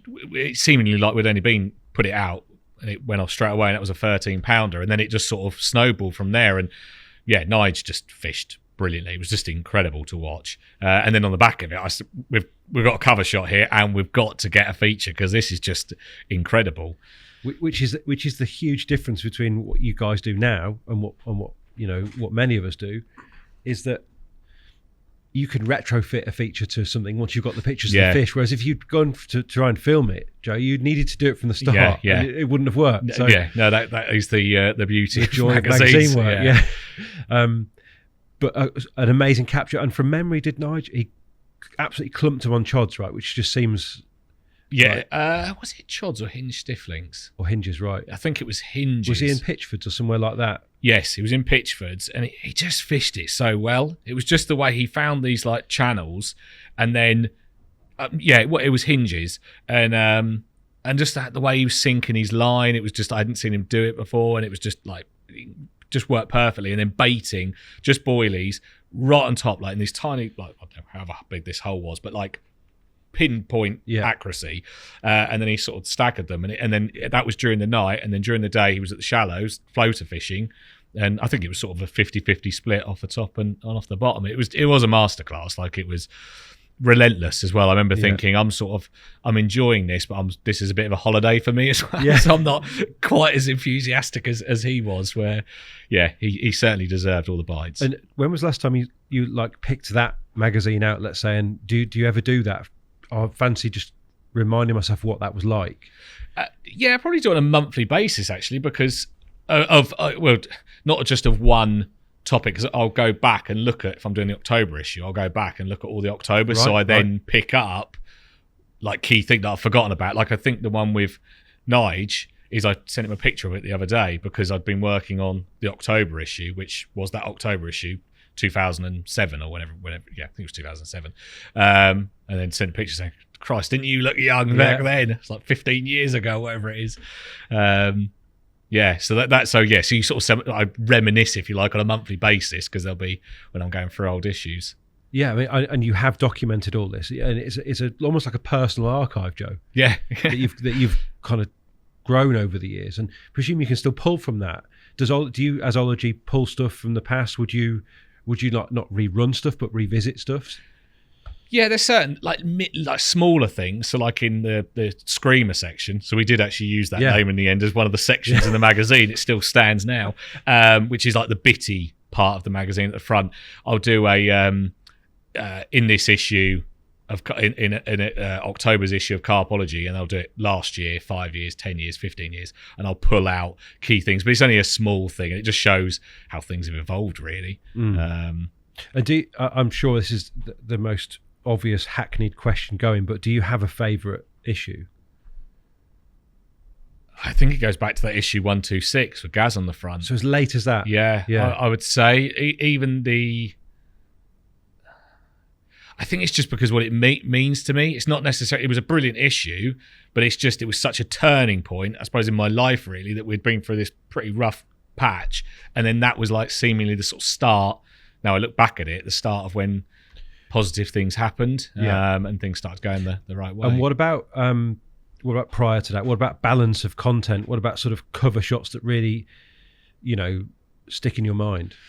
Rob always claims, because we've both had one cover shot each, my issue nosedived, but there's why I think it was is because the issue before had Wendy on the cover, and she was with Nige. It was the two of them, and we had a free cover mount on it. I think it was Nigel's boilies. Yes. Do you remember he did one with Bait Tech? Yeah. And so there was a free cover mount. So obviously you get a spike in sales. So the following issue was me on the cover with Nigel's fish from Sandhurst, and then it dropped right back down. So Rob always plays on that, where Rob does have one of the highest selling covers. He caught was it the 4x4 from Church Lake? Right. I think it was the 4x4. It was one of the known ones from Nashie's Church Lake. And Mick Rouse was there, the photographer for Angling Times. He's now retired, but obviously amazing photographer. He took this great shot. So he did this amazing cover shot, and we had a free Nash cover gift on it. So he got a huge amount of extra sales. So he plays on that. So that's not my favourite cover, but it's like the rivalry between the two of us. So yeah, that was the 4x4 from Church, but we did run a cover mount with that. So obviously that spiked sales again. So that's why he obviously had a bigger selling cover than me. But I think in terms of across the board, it's really hard to pick one that stands out. I think issue 150 was an interesting cover because obviously it was an anniversary issue, and that was a scenic shot, and then it had everyone's name that's ever contributed. And we did a similar thing with issue 200 where we had everyone's headshot, and then we pulled out in the spot colour the fluorescent orange. I think we used like the sort of 10 really key people like Damo, Regan. I'm going to miss people out, but the real sort of people that played a big role in it, we pulled those out. A recent one, actually, Dovey's cover, which was the summer special issue this year, that worked really well. That was a really nice cover. Yeah, universally pretty popular, Tom, isn't it? It seems. Yeah. And what about this one? We've got this one's the 100 issue. Yeah, I've got in front of me, which has got the golden spot colour on it, and Terry Hearn with the Chertsey fish, Terry getting technical as well, which, I mean, that kind of thing you'd think would be gold, right? Yeah, so that was a good selling issue as well. The only reason that's not out there as my favourite, because it is a lovely shot and it's got the gold on it, but as you probably guessed, the masthead doesn't pull through enough. Right. I think it needed to be darkened, but Rob didn't want to darken it because he said we can't play with Terry's pictures because he might Fair point. And I said we could just darken it a bit, and in the end he was like, well, if Terry gets the ump and it's on your shoulders, so in the end I was like, right, I'll just leave it. But I don't think it shows the masthead enough because the background's too light. So that's the only, if I was being critical of it, that's the why it's not one of my favourites. But it's still a lovely shot. It's a great photo. Yeah. And is there a sense that you can look back to get inspiration as well? Because there's lots of things that you did well in the past that potentially you've forgotten about or don't do anymore, or how present is that as an idea? Yeah, I go back and look at covers. Maybe not covers that are that old, because I just think design and typefaces and styles have changed. But I certainly look back at the last sort of 3 or 4 years and get ideas and things. But so much of it's led from what the cover shot you get. You know, if you get a decent shot, you don't really need to do a huge amount. And sometimes certain things just work, where sometimes you just have a shot. It's like Gaz's one the 126 that we looked at is so moody. Yes. So dark, almost like his face is picked out and the fish is picked out, and it almost sinks back in the rest of it. Whereas what you're saying about this one is it's all very even, isn't it? Yes, yeah. Would somebody like Terry send you multiple shots, or are you picking from what he sends you and thinking, no, we're going to use Terry on the cover no matter what, we'll make it work? Yeah, it is just what he sends me, really. Will he be sending stuff knowing that there's a potential, like that you want a cover shot, you want uprights? Yes. So, sorry, excuse me. He'll, I'll like, for example, with the latest issue that's just gone to print, we've got a rig Q&A with Terry.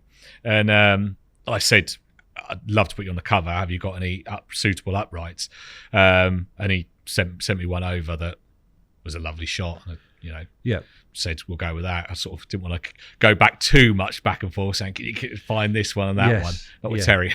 No, of course not. And always a proud moment, presumably, when you can get Terry. I mean, Terry really has, since kind of the whole EMAP as it was and Bauer situation changed, I guess, because for a long time Terry was writing for UK Carp, wasn't he? And it was sort of tied into that.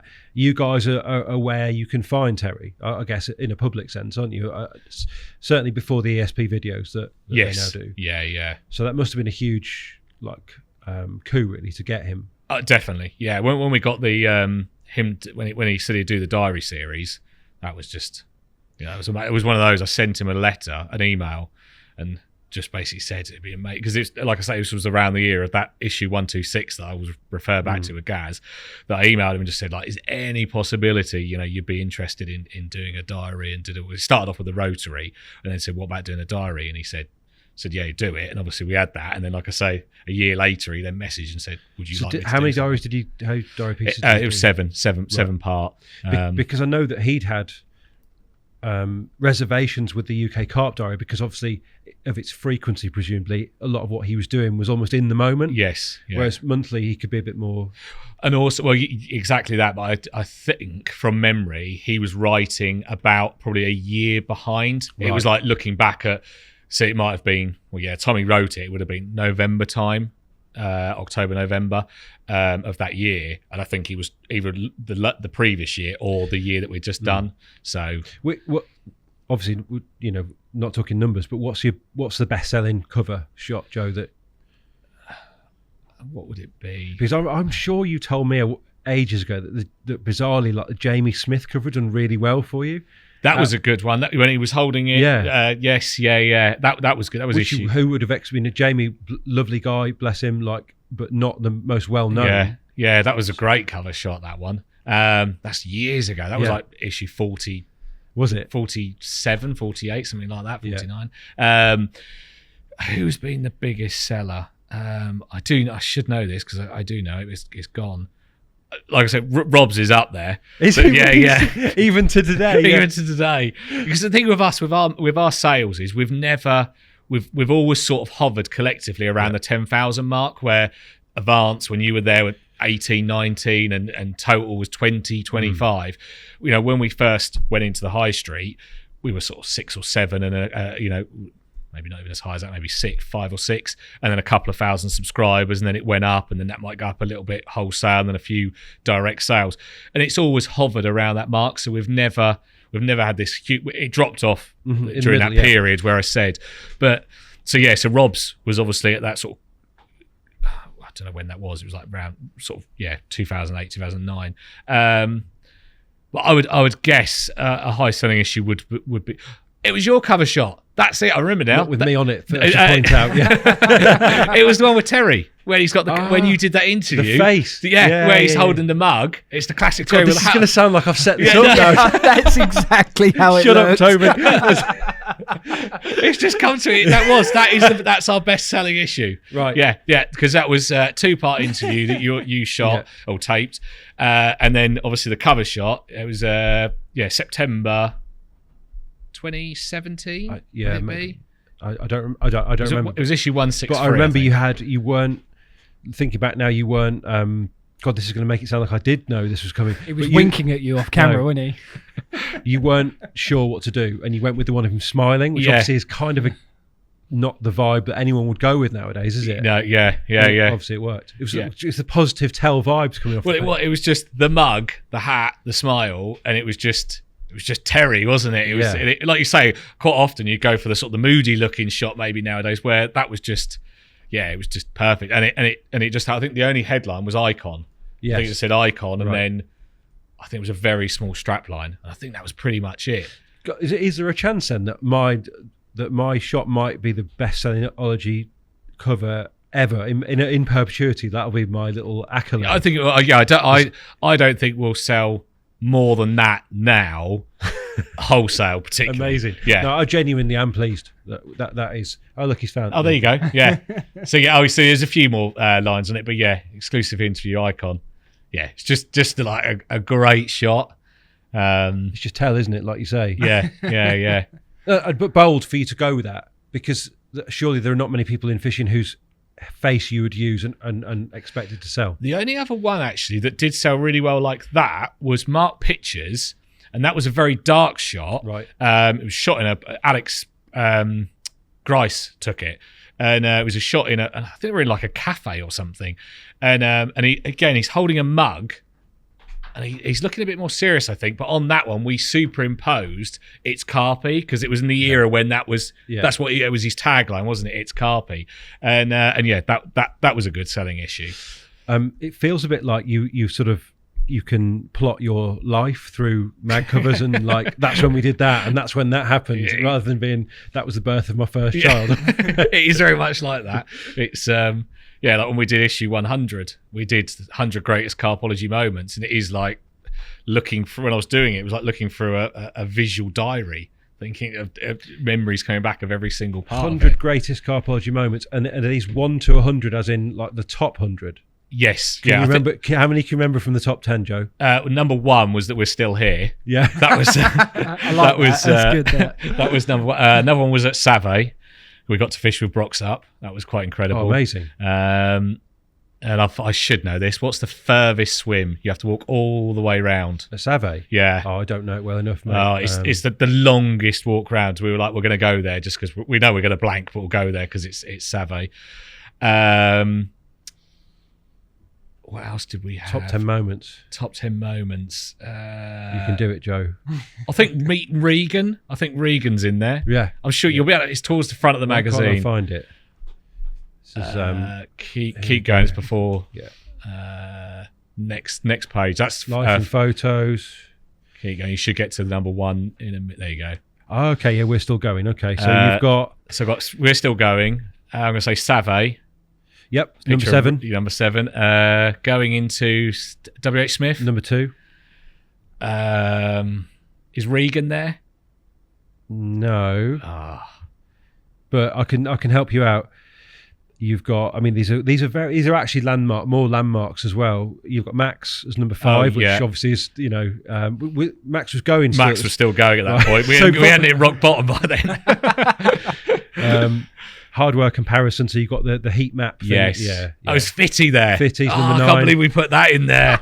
Oh no.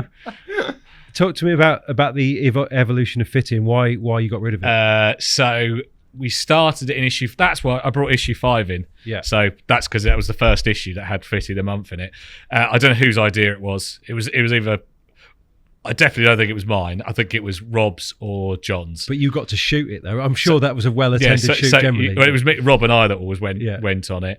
And then it ran every issue until we dropped it about 2014. And it was just, even then it had gone too long. It was just a dated concept. It was massive back in the early issues. That's what we had more feedback about, people asking, like saying about Fitty the month. And it was like a bit rawer back then. Back then it was like we'd go to a pub, see a pretty barmaid and say, we do a fishing magazine. Yeah. Do you want it? We'll pay you whatever it was, £50 to answer a few questions and we'll take a picture on that old Canon 350. And you must have felt the seediest guy. Oh, it was awful. Yeah. The lucky thing was because I was young, so it probably didn't bother me so much. But back then, it was, looking back, it was horrendous. It must have been different from Rob. He was 10 years older than me. And then it was sort of like a mini franchise in itself because we did calendars. Yeah. Like that was for 2 or 3 years. We did clothing. Obviously didn't say Fitty the month on it, but it was like Carpology women's clothing in pink. But it was on the back of that because we did it for the shoot. And then it just got to the point like I assume that the Sun doesn't do a page 3 anymore. No. And it's the same as that. We got to the point where it's just not a thing to do anymore. Mm-hmm. But good fun, presumably. At the time it was brilliant. Towards the end it was just a bit like a lot of them we were using ad agencies. Were you single at the time? For some of it, yes. Yeah. So motivation was high too. But towards the end, it wasn't the same. The early years were fun. Like you could go into the pub and it was good. Where towards the latter bit, we were going to like agencies and buying imagery off them. So it wasn't quite the same. That's no good, Joe. It's no wonder you dropped it. Yeah, it's nowhere near as fun. No. And you can sort of see that as well. Like, the original pictures, it was like what it was. I love that though. I love how indie that was to start with. That these were real people. Yeah. I love that. Yeah. Well, from the Bell at Wirtwell and the Black Swan near Homersfield Lake. It was all around that area near Waveney. And decent. Then if you're decent barmaid, standard barmaid in that area. Yeah. You've got Kashi in here, who was in the mag a lot. I was only discussing him the other day. Disappeared, obviously now does different things, but adding a cover price, that was on that. You were confident enough to go with cash on the first ever pay for issue. I don't even remember that decision, to be honest.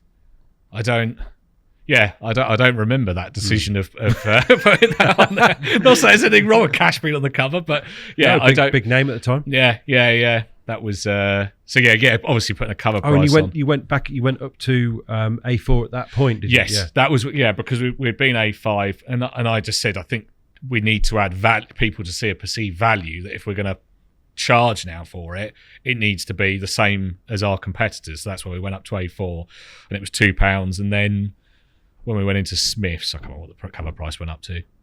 £2 seems ridiculous. Oh, I know.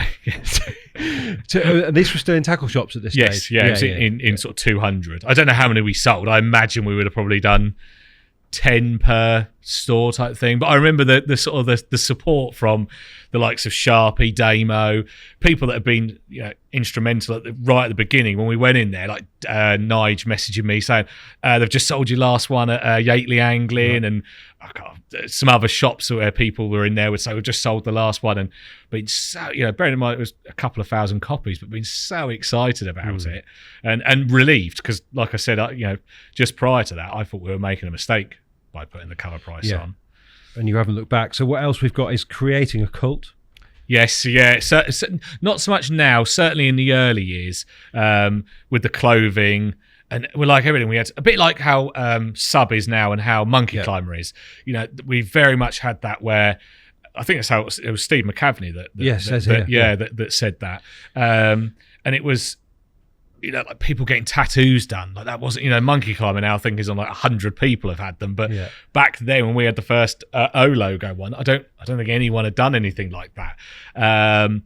And we had pictures of people with I think in that very magazine is a family that subscribed in Holland, and it's the guy and his wife and his newborn baby are all wearing Carpology clothing, and it was just like we had a flag, someone made a flag, a Carpology flag, and it was sent all around the world, and people taking pictures of it, and then they'd pass it on to their mate, and then their mate would go somewhere and then give it to someone else, and it did this tour of people, and at that point, again, you didn't have Facebook when this was happening. You'd get all these. We had a dedicated 2 or 3 page letters section, and it was all these pictures of people sending in, like with the copy of the mag. Like we had one guy, Les Wright, who subscribes. He took the magazine he worked in Formula One. He'd get all the Formula One drivers to hold it. So yeah, it certainly had this following where people really bought into it.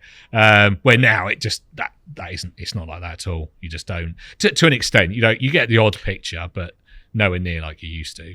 No, because I guess social media's kind of taken over from that spontaneity side of things, hasn't it? You can't. Definitely. You wouldn't send a picture into a magazine too much anymore. No. So we've got the ones that we missed out. Joe is the name, which we've already talked about. Lockie. Yeah. And Chris Yates definitely used the term carpologist. Really? In one of his books. Yeah. I didn't know if that's where it'd come from. I don't know. I'm not sure. I don't know if Lockie. We heard Carpology from Lockie. Yes. And then whether he suggested, because we used the term carpologist. That was like you're a carpologist. And then when we first started our YouTube channel, it was always Joe or Hassan at the time. I'm trying to think who else would have done them. John Kneebone. I think they always introduce hello carpologists. Yeah, We've now dropped that because it's sort of a dated thing. But yeah, whether Lockie saw that from Yatesy, I don't know. I doubt it, but it just a nice bit of, sort of convergent evolution somehow. That word did exist, which is quite nice. That it was sort of, you tapped into something that someone like Yatesy as well. Yeah, a bit of extra cachet. But what about the future, Joe? Because things could look very different if you wanted them to, presumably. Now that you've sold them the publisher. Will we see you do more fishing, for instance? I hope so. Yeah, I hope so. Certainly in the next few years, I'd like to certainly get out more. Well, if you don't do it in the next few years, Joe, we're all getting older, aren't we? Yeah, so, true. Do it. Yeah. Otherwise, maybe you're gonna have to wait till you actually retire. Yeah. I can imagine retiring. It'd be awful. No. Yeah. So no, I don't. Hopefully, yeah. But that sounds too vague. Like, how can you make it happen? Would you? What about a Redmire trip? Would something like that tempt you to do more UK fishing? Yeah, I think so. I'd certainly like to do more than that. I think I need to get to the point where, at the moment, my job role is very much, it's a bit of everything. If I was just doing the magazine, if I just edited the magazine, which hopefully with the new publisher in time, that will happen, like some of the other responsibilities that I do, that sort of across the board, a lot of it's to do with YouTube, and just sort of day-to-day running of things. But now that's been taken away, hopefully then we'll have more time to go fishing. It'd certainly be nice to get out more. Oh, for sure. And is Rob of the same mind? Like, is Rob coming at it the same way as you in terms of his reasons for wanting to sell the company? Yeah, I think so. And obviously he's 10 years older than me as well. But he's very much pushing for us to do more, because what happens is that if you have a French trip, it's booked. You're going whatever happens. Where we've got tickets on Hummersfield, you can have this thing where you say, right, I'm going to go Wednesday night, but then there's always something that comes on and you go, actually, I've got too much work to do. I'm not going to get there till late. I won't bother. And then you talk yourself out of it, where Rob has been doing a few overnighters, and he said the other day that we've got to make sure we tie down. I'm sure most people will recognise that problem, Joe, especially with a young family like you've got. Yeah. Actually, it's the getting going, it's the momentum thing that is always the hardest thing. So if you're never ever quite getting going to the point where you do a sequence of overnighters, you're never in the rhythm. Nothing's ever ready. You never feel like it. There's almost that habit forming thing you've got to get through to get back into it a lot of the time, and that is a tough thing for guys who are and girls who have got young families and are working a lot. I suppose it is definitely that rhythm, and you see that when you go out with people, like the really successful guys that we go out and shoot. Because they're doing it regularly, you can see everything's just so smooth. They're so organised. It's when you go out for the first time in 6 months, it's a nightmare. It's just like, I'd love to see that, Joe. I'd love to see. I don't know where everything is. I can't remember anything. Yeah. It's always the head torch that I forget, or something like that. It's something pretty critical. Like if I've been for a bit, or it's been in a different bag, or I've it must be like perpetually like that for you, though. Oh yeah. The only benefit I have is if I do the odd overnighter, then it's very much so like that. You can always sort of guarantee it'll be a disaster. But when you go to France, like I say, that prep is the bit that I just get so excited about. So when you do go, you are so like everything's so finely tuned that you do seem to hit the ground running, and quite often have successful trips when I'm over there. So in terms of like tackle and bait and stuff, one of the things that I think most people would be quite interested in is this idea that you have a dream job from that point of view. You review tackle. People send you the very best gear. Yeah. How does that actually play out for you? And sort of how do you decide what you're even going to use, for one trip to the next? Trying to think of the best way to answer. I don't really like to chop and change. So I'll use Neville's. Not just because of Terry, but I've used the them same ones. No, I've got a new set. I ordered a new set because my originals didn't have the receiver. Yeah. So now I still have the originals, but my new ones obviously come in the receiver. And then rods and reels from Dower. Just got a really good relationship with Stephen. They're a little bit poncy. So I've got the rods. The rods aren't they're the lightest that they do. I think it's longbow 2 3/4. Right. So quite longbow, right? It's quite a modest choice for a man in your position. Yeah, you could have anything, that's the having worked in that industry, I saw a lot of tackle come through. Yeah.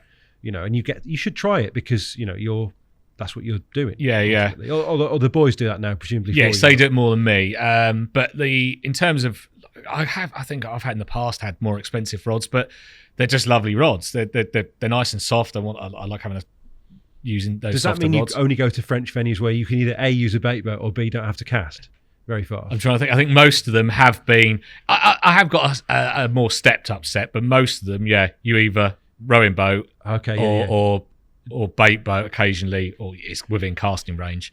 But they're just lovely, nice rods. Then the poncy bit where they are a little bit tarty is I've got a very, very bespoke set of Bazier Airs. Mm-hmm. Is that when you could customize them on the website? Yes, it was. Yeah, they're just like really like Stephen gave me some bits on them that they don't do, and they're really lovely. They're just that balance, that rod. It's like basically like a feeder rod and a little match reel. It's so light. So that's a bit tarty. So because I think most people who look in from the outside must think, well, these guys can, they give and tackle, like give and bait for free. Do you know? This is a joy and a dream, and I would temper that by saying, certainly, then it isn't a money pit. Magazines, it's tough to make that work. It's not like you're millionaires getting this gear given to you for free and you're influencing on social media. You're actually a guy that's very much now behind the scenes. Yes. Aren't you, Joe? Yeah. So most people are probably looking at thinking, what we're going to get back. Yeah. Oh yeah, without a doubt, it very much is. In the early issues, when magazines ruled the roost, really, and there wasn't social media, and I sort of was a bit more like it was me and Rob sort of playing that role of the sort of the face of the magazine. You had to be as well. Yeah. Where now I'm never in it. Like I don't ever like. Well, occasionally there might be a picture, but it's very rare. And and I've completely forgotten where we were going, Rich. No, just in terms of, the fact that probably no one really wants to sort you out with kit anymore. Oh, yes. So along those, back in those days, in 2004, Dynamite would phone me up and just almost say, what do you need? And would send, if I said, can I have a pallet of whatever, they would have sent it. That doesn't happen now. And I never abused that anyway, but they would have done that. There was so much free stuff that got handed out, where now a lot of the stuff, to be honest, I would, like my Neville, Steve probably wouldn't give them away anyway, but I would never ask anyway, because he's not getting anything back for that. So it's the same with a lot of the tackle. Like Tracker, I've got a Tempest, but I got it at a slightly cheaper price. But I didn't say, can I have it free? I'll put this in the magazine, because it's like, I suppose they might get something from it, but at the end of the day, it's like they've had to pay for it. So I'd rather pay. It's nice that I get it at a discount price, but then I'm not committed to having to do something and say something about it if I didn't want to. But it also means that your fishing can be very private. Yeah, and you don't have you go to France. I'm sure you run a few shots of from those trips, but ultimately, other than that, you're not beholden to anybody, are you? No, you just it's just for yourself. So yes, there isn't really like ESP. Dave there is very kind. He always sends me some bits and pieces that I need. Oh, and again, obviously fishing so irregular. I only get for a certain amount each year, but yeah, I never abuse it. I don't, because it's just. When's your next trip then, Joe? I was supposed to be going now. This is not long after saying you don't cancel it because it's already booked. Yeah, I know. Well, I made a right fundamental error because I suppose I could have gone, but at the same time I couldn't. We booked this trip a long time ago, and I didn't realise it on the Wednesday. It coincided with my youngest son's 5th birthday, and I knew I could go in at the end of October, so I bailed out of it. The other guys are still gone, but I just couldn't not be there for his birthday. So are they having another trip as well? No, I'm going because they had a week available later on, so I'm going then. And then one of the guys on that trip, mate Dave, he's going to come with me. So which will be quite nice because it's the back end of October. Can use maggots, so it might be good time to be in France, I think, as well, because they I know it can get super cold there, can't it? But, yes. But it's maybe holds on a little bit longer. Temperatures hold up a little bit this end of the year, don't they? So after saying I don't ever cancel French trips, I did. It was one of those like the guys were like, you can't. He's never going to remember it. He's only 5, but I was just like, I can't because I just know how much disappointed it'd be if I wasn't there. Bless him. Yeah, of course. So, and do you have any particular ambition in terms of the fishing when you go to France? Like, do you go to lakes where you can beat your PB, for instance? Is it about big fish, or is it about the experience? It's a bit of both. Yeah, it's definitely a bit of both. There's definitely an element of the journey, the getting over there, the travel part of it. It's a bit of a jolly with your mates. I really enjoy that. And then, like I say, I keep repeating it, but the build up to it. But then I do like to go to places where you have got big, sort of into the 70 category. And then, I'm sort of now. We booked up a few places in years to come, but Rob and I were only discussing the other day about speaking to the likes of Crowe and Bill Cotton, because to find out of lakes that they would because they've obviously sort of got their finger on the pulse, so they'd recommend getting in now, because these are the sort of more commercial places. I'm not going off grid as such. They are commercial venues. Yeah. So it's just trying to find ones that are well run and where you've got decent fish, really. And there are so many now. Yes, yeah. But I'd have thought, like, with your position on the mag, you'd have had a lot of them as advertisers in the last 10 years or so.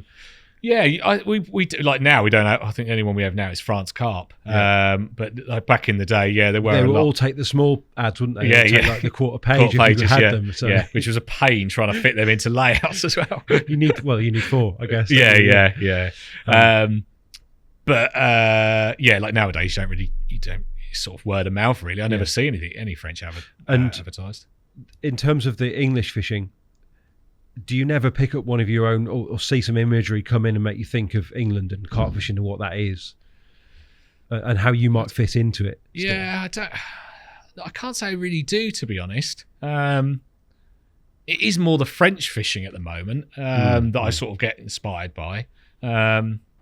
Because of that potential ultimate size of the fish. Yeah, but it's yes and no, because it's not just that. I think the French thing is just everything. I just love the whole experience of going to France. Like what Gaz does, I've never done that, and it'd be great to maybe do that at a later date. But what I enjoy right now is going to a commercial venue and just that experiencing that whole thing.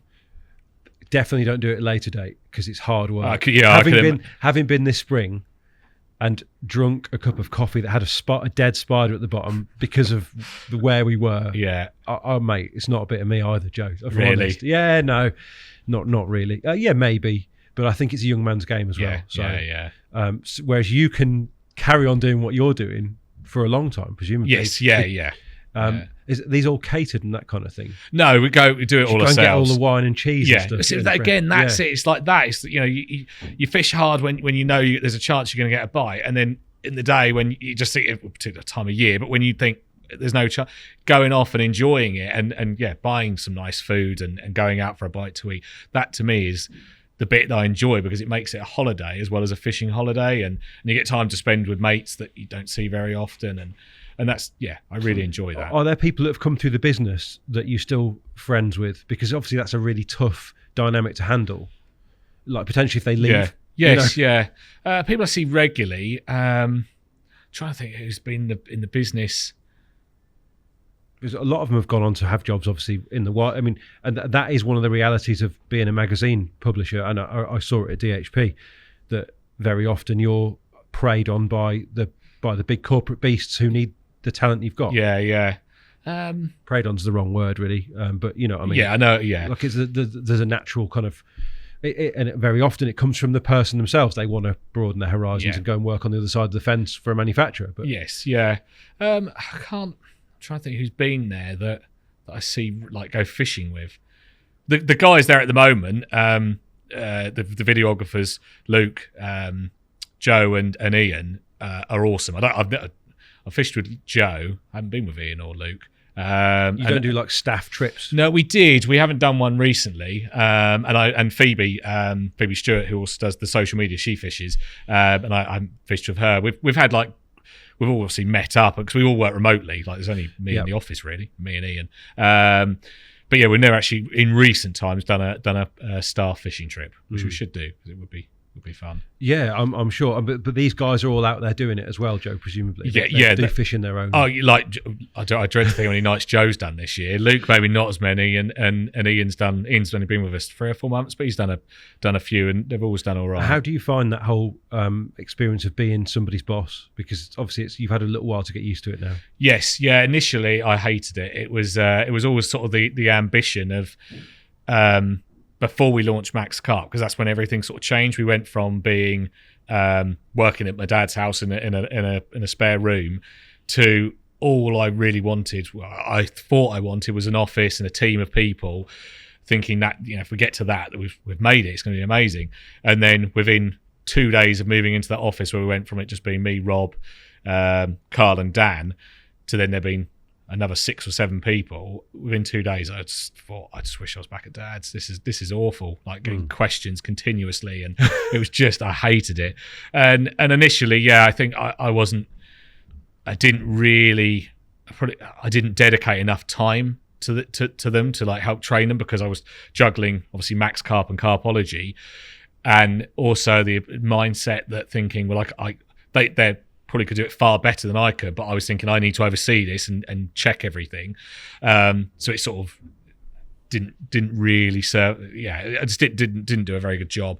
But in latter years, now I've really enjoyed it. We've got an amazing team. When we had John Kneebone work for us for a bit, he's amazing. Complete perfectionist, nightmare in that respect, but he's absolutely brilliant. And then we had Lewis Porter, who now works at Korda. He was amazing. I'm going to forget people, but there. And then the current team, and Abby, Lewis Porter's fiance, she was our first social media editor. She was great.